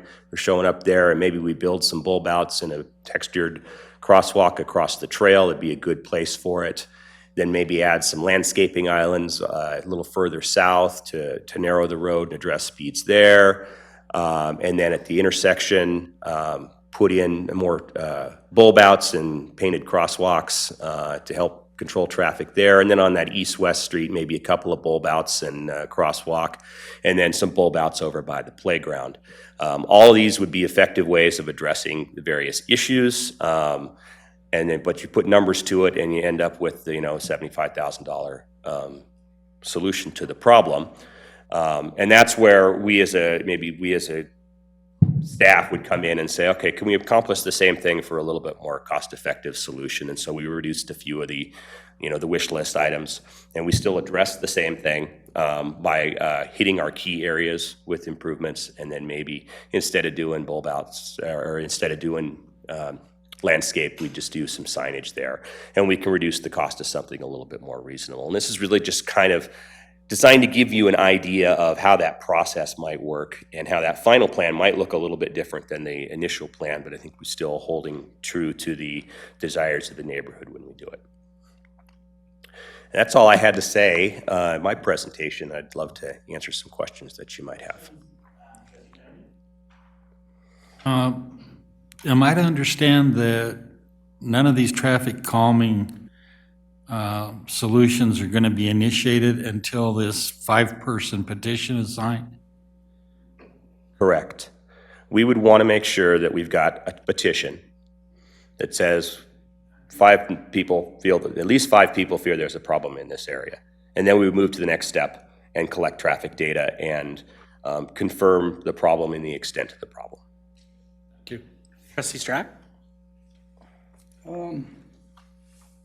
This was kind of like a smorgasbord, and I couldn't quite figure out So we call it toolbox. what it cost the town. Yes. So first of all, I think the biggest thing would be enforcement. I mean, if we issued $75,000 worth of tickets, somebody would get the idea. I don't think it's necessarily just the police force that needs to be, working on this. It needs to be the HOAs also. They need to be going on their newsletters and asking people to slow down and pay attention. To me, it's a lack of respect when you fire through somebody's neighborhood. You're being disrespectful to all those people that live there. You're being disrespectful to the town that you live in. And until people realize that they should respect the rights of everybody, it's going to just continue. I think in our newsletter, we should start there by putting notices in there. Please stop speeding. We just passed an ordinance that says 25 miles an hour. That's pretty simple right there as far as I'm concerned. Getting citizens patrols with LiDAR guns and writing warnings. I don't know about that one, it'd be fun. I'd love to do it. But, small traffic circles work really well. Whether they're just almost still straight through, it's just something in the center of the intersection that stops you. For me, it's basically, I think, enforcement. We're not a huge town yet. We have certain streets in Bella Vista and certain streets in Berkshire and Silver Case that people speed on. And, I think we should just probably pick up the enforcement or when these people, you get 4 or 5 of these people, the first thing should be the enforcement. I don't disagree with you. Certainly, that's one of those level 1 tools, and you could start enforcement, as you're looking at other solutions as well. That should always be an available option, whether you build physical features or not. That's kind of where I was at, because it was smart support on the other end. Thank Yeah. you. After we get the other board comments, I'm going to ask Chief to kind of chime in and give us his piece, but Trustee Morris? Thank you for your presentation. There's a lot that I like about this traffic calming program. I like that it's a logical step-by-step process. It requires, it's community-driven or initiated. It requires an adequate study, has tools available for consideration, and it requires buy-in from the impacted area. Couple concerns I have, more just to air, not to resolve or anything, but for us to consider. It does seem like when an issue is brought to us or to staff, that it could become a long process. I would like staff to be able to have, to be more responsive to when a need is addressed.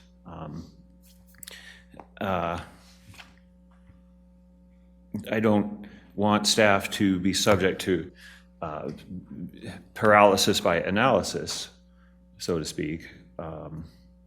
So I think part of the concern, sorry, didn't mean to cut you off, is that some of this stuff involves fairly significant expenditures, and that's why there is such an in-depth process and us at the end of it. I think that's the key concern, at least as far as I'm in. That's been pretty much the, the driving process behind putting together these programs, is to make sure that you don't put the wrong thing in, spend the money to put the wrong thing up with more complaints than the original issue. Understood, and I agree. I agree that there needs to be a thorough and adequate study of an area to make the right decision. I just want us to be, our reflex time to be quicker than requiring months of study, or that a problem area is located and something needs to be done, but then it takes months for something to finally be done, is my concern with it. The other comment is for discussion another time maybe, but when developers do a platting of an area and then stretches of road could be identified on their platting, if that's something that we could address and have them required to put in some of the engineered features to preemptively address traffic issues. That's it for me. Yes, that can be a part of the review process, and it should be a part of the review process. This is one of the things, as I'm looking at these plats, I'm looking at it through that eye as well. Seeing the area built out and saying, okay, everyone's coming in and out of here. This is the point. Let's see what we can do. Let's put bulb outs and put it on the developer to build these things within their plan, rather than us. Safe to say we didn't have a traffic engineer when Silver Peaks was platted, or? It happens, and it's difficult because you get pushback from the developer saying, you're making me address a problem that doesn't exist. I have to take it in faith that you're doing it. So there's always going to be some pushback, but it's something that I've been trying to do with these new plats, to say, hey, let's think about this and what happens in the future. Trustee Jeffrey? Mr. Rima, I just want to thank you. I thought the presentation was great. I thought the memo that we had in our packet was super helpful, but the presentation really helped clarify the questions that I have. I agree with Trustee Morris. The step-by-step process makes a lot of sense, and I think it's something that we need to move forward on quickly, sooner rather than later, I guess. That's all I want to say. Hunterman? I can respect the process, but I'm also concerned about resolving immediate problems. We have two of our citizens show up tonight and discuss issues that they're having in their neighborhoods. And I would like to see those issues addressed as soon as possible. And I don't know, what's being done about that, if anything's going to be done about that. I'm sure that there will be, but I don't want to discourage that either. I don't want to discourage citizens from coming forth and speaking at our meeting about immediate problems and having to wait for extended periods of time to get them resolved.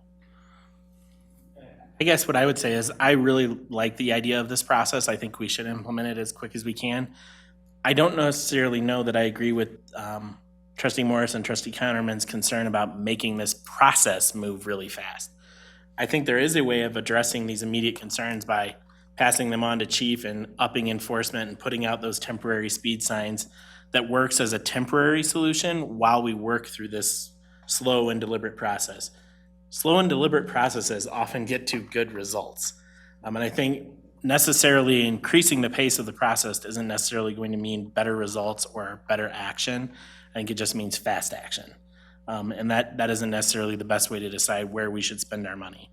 And on that note, I will turn to Chief and see if he has any comments or thoughts based on his ability to up enforcement, as Mr. Strack had requested back. Okay, so I think enforcement is the tool that everybody's talking about happening immediately, right? So you can call and all right, I love the mic. So that you can call and then you can get a response and we can come out there and there's an increased presence. We haven't had a lot of calls about the speeding up there. We used to. We did maybe a year and a half ago. We had more calls than we're getting now. But it does sound like there's problems, and it sounds like they're being brought to the HOA and some different things. So I have no question that they're speeding up there. We've had some complaints about King Street and the traffic and the stop sign coming back onto what's going to be Baseline Road now, right? So we've had a variety of different traffic problems in Silver Peak specifically. Berkshire, Willow has always been a problem. So we do try to do that. But at the same time, so we've got Berkshire that's got problems, and we have Silver Peaks that has problems. We have County Road 4 that's got issues. So when you only have 1 or 2 police officers working on shift that are taking the other calls as well, they can't be everywhere. So you can get where you can get when you can get there and do that thing. But also, oddly, people stop speeding when you're sitting there. So the ticket writing, the ticket writing doesn't happen as much as you would think, right? When we're not sitting there, people are flying down the road. And man, if a cop is here, they could just write tickets all day. Well, we couldn't write tickets all day because they wouldn't be speeding by us. So we have the digital sign. So, and a couple of people have talked about it in a couple of different neighborhoods, and that's good because they think we have more than we have. We have one. And that one cost, I don't know, $9,000 or $10,000. And that one is actually equipped to do traffic studies. So it can give me data on volume, speeds, well, just about anything that we can do with traffic. I can't get them going both directions. I wish it got it going both directions, but it doesn't. It only has it coming at it. You talked about not knowing what they were doing going away, and I was hoping I could get that information, but I can't because most radars will go both directions, but this sign won't do that. So I do have some data. We've only had it up there since Thursday, actually, is when we put it up there. So it's been up there for 5 days. What did you say the top speed was that you saw? Oh, it was today. I don't have today's because I was really debating whether to bring this up because I'm like, she said this and I don't have that. Okay, and so I don't have today's. I have up through yesterday. And up through yesterday, we averaged 702 cars per day on that street. So, and that's going that one direction, right? So, now this is skewed a little bit. I don't know, was there something going on at the school on Monday? I know school's been out since last week. Was there something going on Monday in Silver Peaks that anybody knows about? Maybe it was, right? Yeah, it was Memorial Day. So maybe family members or something. We had almost twice as many vehicles on that day as we did any other day. So we're skewed a little bit. It looks like most of the average is around 500 to 600 per day over the course of those 4 days. Now, you're not going to like to hear this, but the average speed is 20.6 miles per hour over all of those vehicles. So that's the average speed. There are speeds. On one occasion, the highest one that we clocked was between 46 and 50, so quite a bit faster than it should be. But there was one of those. And there was one that was between 41 and 55, and one of those was on a Monday, and one of them was on a Friday. And so now we have a few numbers backing all the way back up, but most of the volume by a stretch is 25 and under. But those high ones really make that average go up. Mm-hmm. So have you seen the teenager yet that wants to see how fast he can make that sign go? Okay. Because that's also a detriment to those signs, right? Because they'll take that risk, right? Go ahead. Anyway, so do you have thoughts on whether this kind of process makes sense from a police perspective? Or? I think the process is great, but I do think the only immediate response that we should give is enforcement. I don't think you can immediately go throw a speed hump out there. I don't think you can immediately put the bump outs out there. And I think those are more permanent solutions. Berkshire's been going for a long time, so we know kind of the issues there, and maybe it's a great place to do that.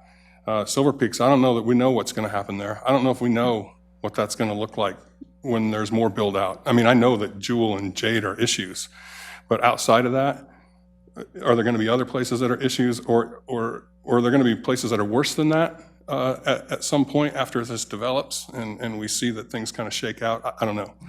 But I think enforcement's the best option for a quick resolve, but it's the worst option if you think that we can have somebody sitting out there all the time writing tickets to everybody that goes by. So, I did have one other thought that I wanted to bring up, which is the very last thing where we were presented with two options, either a neighborhood vote or board action. My position is board action makes more sense for two reasons. I think most of us on this board are parts of HOAs. And if we aren't part of an HOA, you've seen the turnout at our meetings. You know it is incredibly hard to get people to show up to vote for this kind of thing. I think putting this on the neighborhoods and expecting high turnouts to make a decision on this kind of thing is a bad idea. I think it falls on us after this deliberative process to decide where do we spend the money, what makes most sense. So in terms of that, I would choose option 2. Are there any further thoughts or comments from the board? Go ahead, Trustee Stratt. You know, I'm kind of happy with what we have right now. I know there are probably some people that are speeding. You know, I think it's a good point to just call the police department at 2 o'clock in the morning when you hear them racing down your street, you know, and they'd be right on it, you know that. So I think that's the first step, more than anything. So. Do we have, sorry, go ahead. I'm sorry, I just wanted to, for the citizens' benefit that are here, I wanted to encourage you and tell you your neighbors to call us, especially when you identify a vehicle, especially if you know where they live, if you know who it is. We may not be able to give them a ticket, but if you can, and you can remain anonymous, but if we contact them, that might help, right?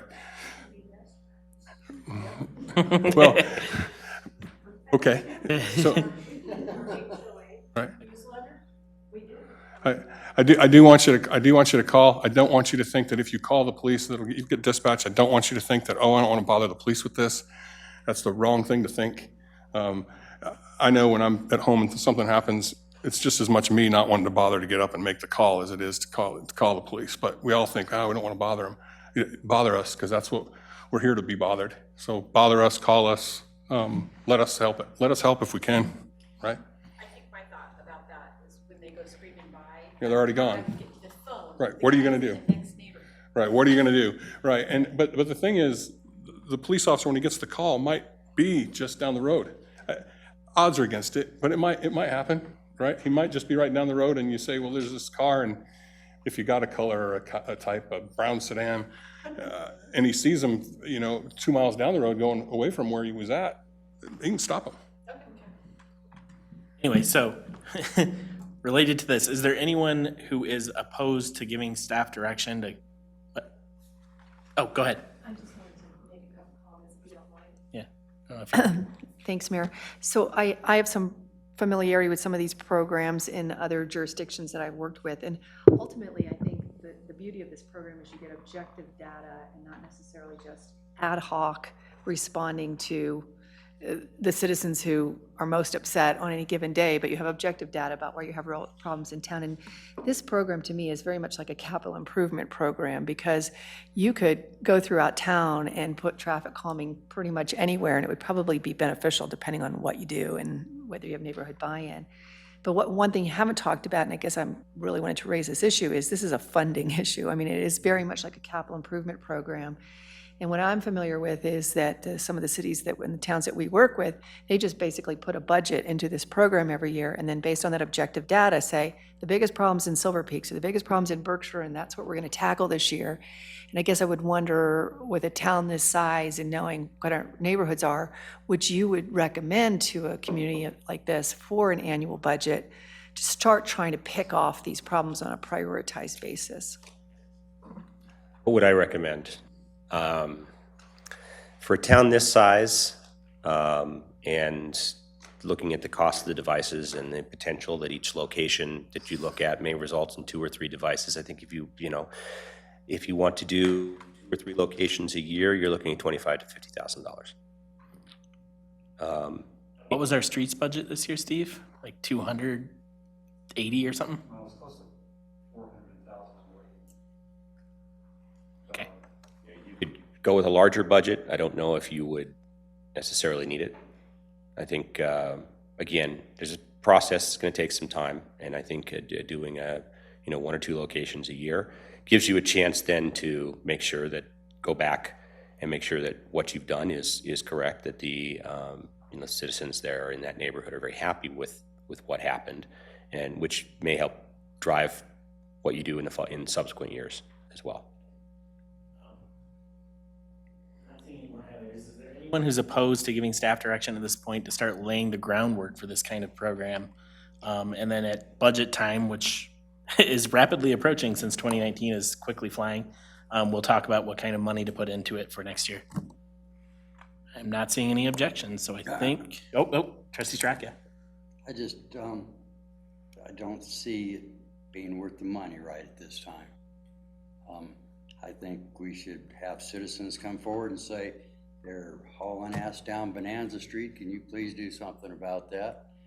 I think Maureen had a great, to me, when she mentioned capital improvement, that just lights it up for me because it's just another big ticket item in our budget. You know, we can go down Jewel Street in Silver Peaks and say, well, we should put this, and this there. The chief has just stated, you know, there are very few people that are really actually speeding up and down that thing. So to spend $45,000 on one street for two people that race up and down that street seems exorbitant to me. But that's the entire point of the process, is to find out if we need to spend. To clarify, you know, step one of the process is to formalize the request and make sure that it is reflective of the neighborhood. And step two is to collect that objective data and determine if there is an issue there and the extent of that issue. If there's not an issue there, then we've heard the requests, we've addressed the request, we put together a letter saying, here's the results of our study. It doesn't meet the criteria for traffic calming. You know, if you still feel there's an issue, you know, come back in 2 years and we'll study it again. In response to your concern, I think what the benefit of this process at the end of the day is when we get those emails or those phone calls that say people are hauling ass on Bonanza, we can say, well, we've heard your concern. We went through the process told us X. And if the X result is put a speed bump in, we can say, you know, a speed bump is coming in 3 months. And if the end process is 3 people are speeding in a year, there's not really an issue other than that one person you keep seeing. We can also share that information. The process gives us information to share, and I think that's the importance. Just being old-fashioned just seems like... I get it. I certainly understand. I think the budget, again, if we put in a budget of $25,000 to $50,000 in the first year, we don't have any locations that meet our criteria. We either say, well, are our criteria correct? Because people are still complaining, and we adjust that, or you know, we say, hey, we got $50,000 that we didn't spend, we'll put it in next year's budget. There will be problems. Yes, I can guarantee there will be locations where people are speeding, and we will need to address it. I think the law will be speedy no matter what we do. Absolutely. So, like I said, it seems like an awful lot of money to spend for that type of problem. Seems a little premature to be right now, so in the town, but only one vote. Next step here, any type of formal resolution or ordinance, or do you just need direction to implement something like this? I think right now, direction to implement this and get it set up, and then we would, you know, obviously talk about budgeting for this in our 2020 budget preparation. Official kind of yes or no vote would be the budget. Okay. And in the meantime, it looks like I have 6 nodding heads yes and 1 nodding head no, with direction to implement something like this. So next item on the agenda is the Summer Mayor's Mingle. So I brought this up at the last meeting, kind of the concept of hosting a Mayor's Mingle in one or more of our parks this summer, where the board as a whole could show up and we could interact with people if they chose to come. We could serve hot dogs, we could serve lemonade, something like that. Does anyone have ideas or opposition or anything like that? Trustee Kunnerman. Ice cream social. We did that in Thornton, and it was very successful, so. Cheaper. I'd like to suggest that. Trustee Morris? Yes and yes. I think we should rotate it around, if we can, to different parks and different communities.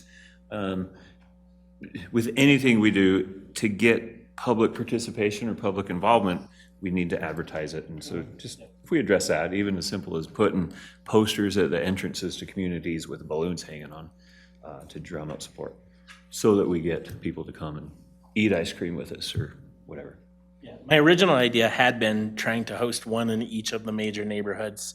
One in Bella Vista, one in Old Town, maybe here at Lockwood Park, one in Berkshire, one in Silver Peaks, so that we hit the 4 major areas.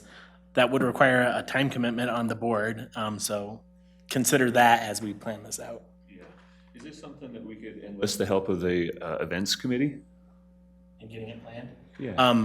Normally, I would say yes, and maybe for next year, that's a great idea, but I know they are already feeling slammed getting Fall Fest put together with relatively short notice, so. The other thought I had was make it pet friendly so people could walk over with their dogs. That's why I was thinking parks. Yep. Dogs like ice cream. Everybody likes ice cream. Trustee Jeffrey? I love the ice cream social idea. I also think like contests are good things, you know, like a best chili cook-off. Is there maybe a homemade ice cream taste-off or something? You know what I mean? That might encourage some additional participation. I like the ice cream social idea. I think that's easier and cheaper to plan too. So props to Trustee Counterman. Does anyone have any particular dates they hate or particular dates that they think we should do these on? Saturdays, Tuesdays? I'm looking for any feedback on when we plan these things. Not everyone at once. About the 4th of July. And avoiding all major holidays is a given. Does everyone kind of agree that maybe we should try like Saturday afternoons or something like that? Is that agreeable to everyone? Okay. I will sit down with staff and figure out some good Saturday afternoons then. We could have it like early evening, so we could have ice cream for dessert. I will chat with staff to figure out some dates, and then I will let the board know at one of our upcoming meetings. But everyone is on board. What I don't want to happen is it to be me alone at the park. So I'm gonna need at least a couple of you to show up with me, so, okay? Will you just send out the date you're thinking of so we can check our calendars? Because we're all busy. Okay, so I think that's all the conversation we needed on that. I'm hoping to keep the budget incredibly minimal on that, especially after our conversations tonight about the events budget. So hopefully we'll keep it fairly reasonable. Yeah. Maybe when we do those, if you're going to do them in different areas, maybe one of the board members that live in that area could be there and commit to being there. That's the way we did it before. And it Yeah, worked out that was gonna be sort of my expectation, is like when we do Bella Vista, for sure make sure it works for Trustee Jeffrey. When we do Berkshire, for sure it makes sense for the 4 of us that live in Berkshire. Old Town for you and Dave kind of thing. Okay, so I'll work out a little bit of the details on that and update the board probably at our next meeting. Okay, next item on the agenda is the Oasis discussion. Just a quick reminder to everyone what this is about. Brighton rents out their Oasis water facility for private parties in the evenings. I think it's like 2 or 3 hours on an evening. It's $600 for up to 100 people and a small fee for everyone above 100. Kind of the concept that we had discussed with Brighton is Lochbuie renting it for a night and having a Lochbuie residence night at the Oasis that would be free to anyone in town if they were interested in attending. Is there anyone who has ideas or thoughts or objections to talking to Brighton and seeing how we get that arranged? And probably sometime in August would be what we would want to look at so that we had enough time to advertise and get people interested and have them show up. Trustee Counterman? Are you going to have some sort of food or drink or something like that at that, or is it just open for swimming, or? I think it definitely is open for swimming. I think we would have, yeah, they have a snack bar. I think we would have to talk to them to make sure that it is open, the snack bar is open for private parties. I'd assume it is because they're going to want to make the money while they can, so. Trustee Jeffrey? I would recommend, like, I think a Friday, I don't know if they do Friday nights. Yeah, after hours they should. I think it's any night, whatever. So night I you would want. say like a Friday night, maybe August 2nd, early August, before we go back to school. I think August the 2nd is an excellent date. Is that your birthday? Just be a giant birthday party for Trustee Counterman. Is there anyone who hates the idea? And I know a couple of you were not super thrilled with the agreement with Brighton for the other events. I just want to make very clear that this is different than that agreement. This would be exclusive to Lochbuie. It would be our event using Brighton's facility. Did you have more, Trustee Conover? Oh, no, sorry. Okay, well then, yeah. Do we have to have staff there then? No, they staff it. You just rent the facility, yeah. Okay, so who's verifying that they're citizens? Well, No, I'm asking. I mean, yes, we would have to have someone there from our town for that purpose, yeah. But not for lifeguarding or anything like that. Right. Yeah. Trustee Dougherty, you're going to be a lifeguard, right? I mean, Sure, if you want me there to save your life. kind of what I pictured. You might second guess yourself after a while. Kind of what I had pictured is that we as a board would kind of be at the entrance anyway, greeting people and, hey, thanks for coming, kind of thing. So we would be the checkers in. Okay, well then, I will work with staff to reach out to Brighton and see how we get that planned and keep you guys apprised as to how that progresses forward. Next item on the agenda is staff comments. Mr. Stamey. Couple of updates, Mayor and Board. So I think it was a meeting or two ago, the board did approve the water resource credit agreement for Lochbuie Station. And so after that approval, last Thursday, we did close on the water dedication for Lochbuie Station. And they made their appropriate deposits for the adjudication process, for the augmentation contribution, and for, I don't know, there were 3 pieces of that, but they did make those deposits. And I understand that as of Friday, I believe that property was then sold to the land developer, and they're expecting that development to start, at least with phase 1, for the street and utility installations. We're also going to be, with the County Road 2 construction in there, making the cut in the road for the utility connections, the water and sewer connections across to connect to the Lochbuie Station, Lochbuie Center property. And that will be paid for by the developer of that site. So attached also to my staff report, so this is an example of what I have traditionally worked with Steve Jeffers' office on. If they review the water court docket and they see cases that may impact Lochbuie, they alert the case and say, we would like to file an opposition statement to this case. And I have been, authorizing them to go ahead and file that opposition. And so we're going to formalize this process, as Matt Machado indicated tonight, as kind of how that works. But this is a summary that we get, so I've included this in your packet so you're aware of those cases and that there is action being taken on filing of opposition in those water court cases. And that's all I have tonight. Other comments for Steve?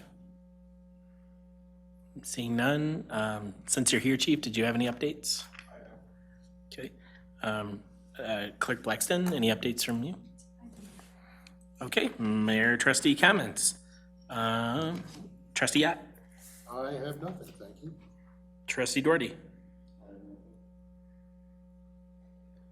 Trustee Jeffrey? I also have nothing.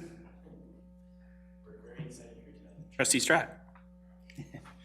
All right, well, I don't know what to start with. How about that? First of all, as we did our comprehensive plan and our land development brochures and stuff, there are quite a few times I brought up the point about light pollution. And I think if the whole board had a little time, they should all go to darksky.org and really see what light pollution is. That being said, recently I found 2 areas that in our special use permits that we give the oil companies, I found a couple of holes in there. One of them is when the oil companies are pumping water out of our canals. They try as hard as they can to provide or hide the lighting, which is great. But at the same time, there was a rogue company that came into Lochbuie that was pumping water 5 miles away. And they weren't obeying any of our ideas on light mitigation. Also here, a couple of weeks ago, as they started tearing down the SAM pad, they had some obnoxious polluting lights there too. Honestly, I contacted Ashley, and they did a really good job about taking care of that. You know, kudos to them, but I think this town should have a, you know, a dark sky ordinance, you know, and it's gonna take 10 or 15 years to implement it. But until we do something about it, you're just gonna be staring at those flashlights in your face. So my second thing I want to talk to you guys about is Silver Peaks East. I would caution this board to do anything with them, especially on their water agreement, until we know exactly what they're gonna do with that property out in front on 168th. It's been their performance in the past to do absolutely nothing. And I can see them going through, getting their water certificates, getting their amendments and all that, and that piece of property is gonna look just the way it does now if we let it. And so I would caution the board to make sure that they're gonna turn that into, and my preference would be, if it's gonna be an open space, would be something like a park. The other night when they were here, I was asking them, how much water are you gonna use on this park? And they're looking at me like, you're stupid. You know, why would we water that marsh? Because we're gonna leave that marsh to you in the town for eternity. So I think we should keep both eyes on Silver Peaks East. I would just hesitate to do anything until they give us a definite plan for what they need to do. I mean, how many years? It's been 8, 9, 10 years. That's been the eyesore of 168, and it's gonna stay that way if they get their way. Something else I think we should do, it'd be nice if all the members of the board would write down their questions that they have about the fire impact fee. We've been trying to pass or working on a fire impact fee for 3 years now. We don't seem to have enough information about it. I don't know what we need. I know the fire department has put a lot of time and a lot of money in it. If we're gonna try to implement this at the end of the year, I think we should maybe make a list of what our objections are and try to get those questions answered now. You know, if we've built 1,000, you know, or 100 houses this year, and at $1,000 each, that's $100,000 worth of equipment that our fire department does not have. I believe our fire department and our police department should have everything that they need and the best of those things. Another touchy subject here, we haven't really, have we had a sewer board meeting this year? And I know we've talked some about the water rates, so I know we're supposed to look at those every year and see whether we need to raise them or not. One other thing, and I'm gonna say this, would be about Darla's husband. From what I understand, and stop me, Chief, if when I get wrong here, but I understand that he was hurt trying to take care or to clear out this I'm gonna ask space. that we not talk about this in the public meeting. Well, If you have a concern about a particular person, you need to okay, talk well, to I won't Maureen or use his Chief. name, but I would say any contractor out there that is negligent as far as cleaning up his work site, they all pay. I've paid liability insurance for years. It doesn't include the carpenter or the plumber or anybody on the job. It covers that person that walks across the street and gets hurt. And we require all our contractors to carry liability insurance.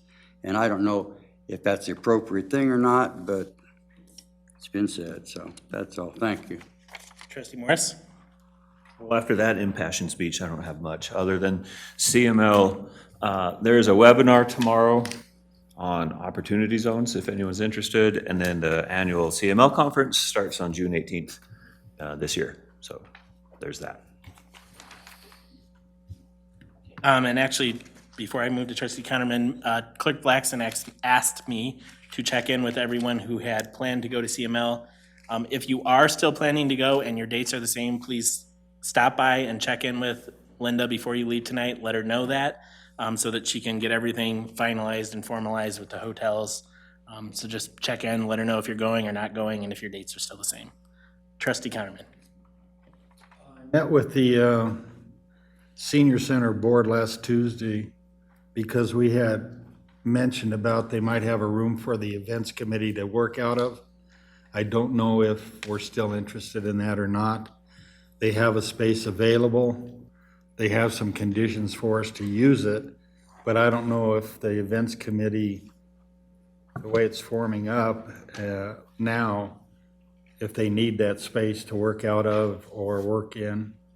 I think, and Linda can correct me if I'm wrong, they're planning to use Building B. Oh, okay. So you have a space for that then? All right. Well, I won't pursue that with them then. I wanted to make a comment about, I read the Mayor's Corner in the newsletter, and I think that's really been an asset for our citizens in our community. I think it's good for them to have access to what's going on in our community, especially for those who don't necessarily follow the website.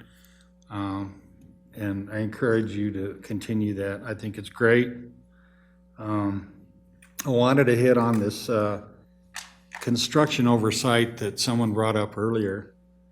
I had to bring a point up last meeting about one of the construction areas there on Bonanza and 2, where there was a gapping hole that wasn't being addressed. There weren't any cones up to protect it, and I'm real concerned about who's monitoring these construction people that are working on the road over there.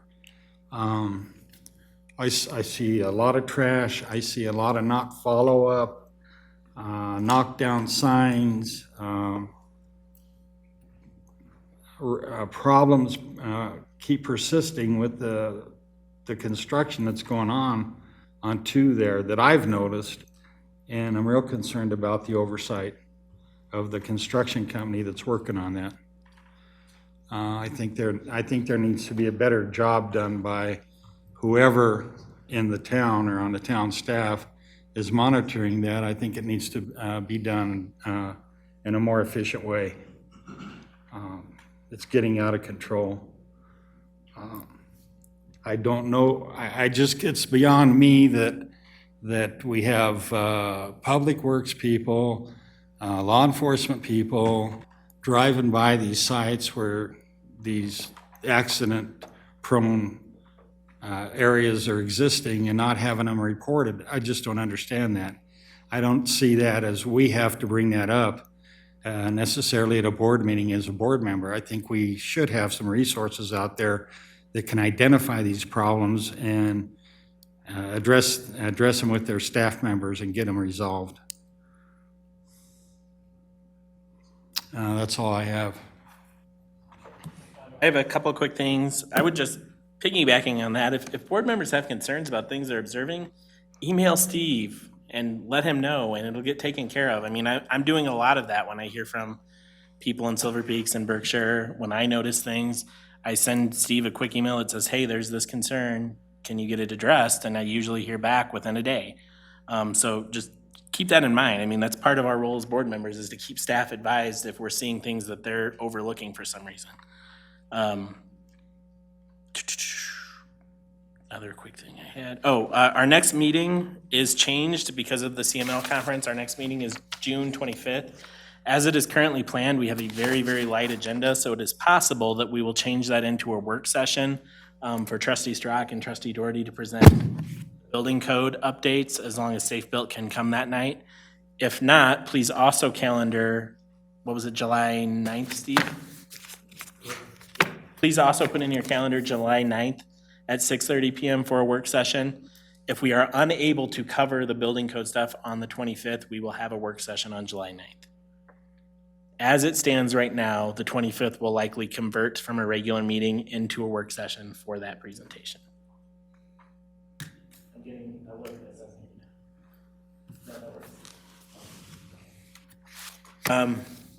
And then the last thing I wanted to give an update on is last meeting I asked you guys about participation in the parades. I did sign us up for the Adams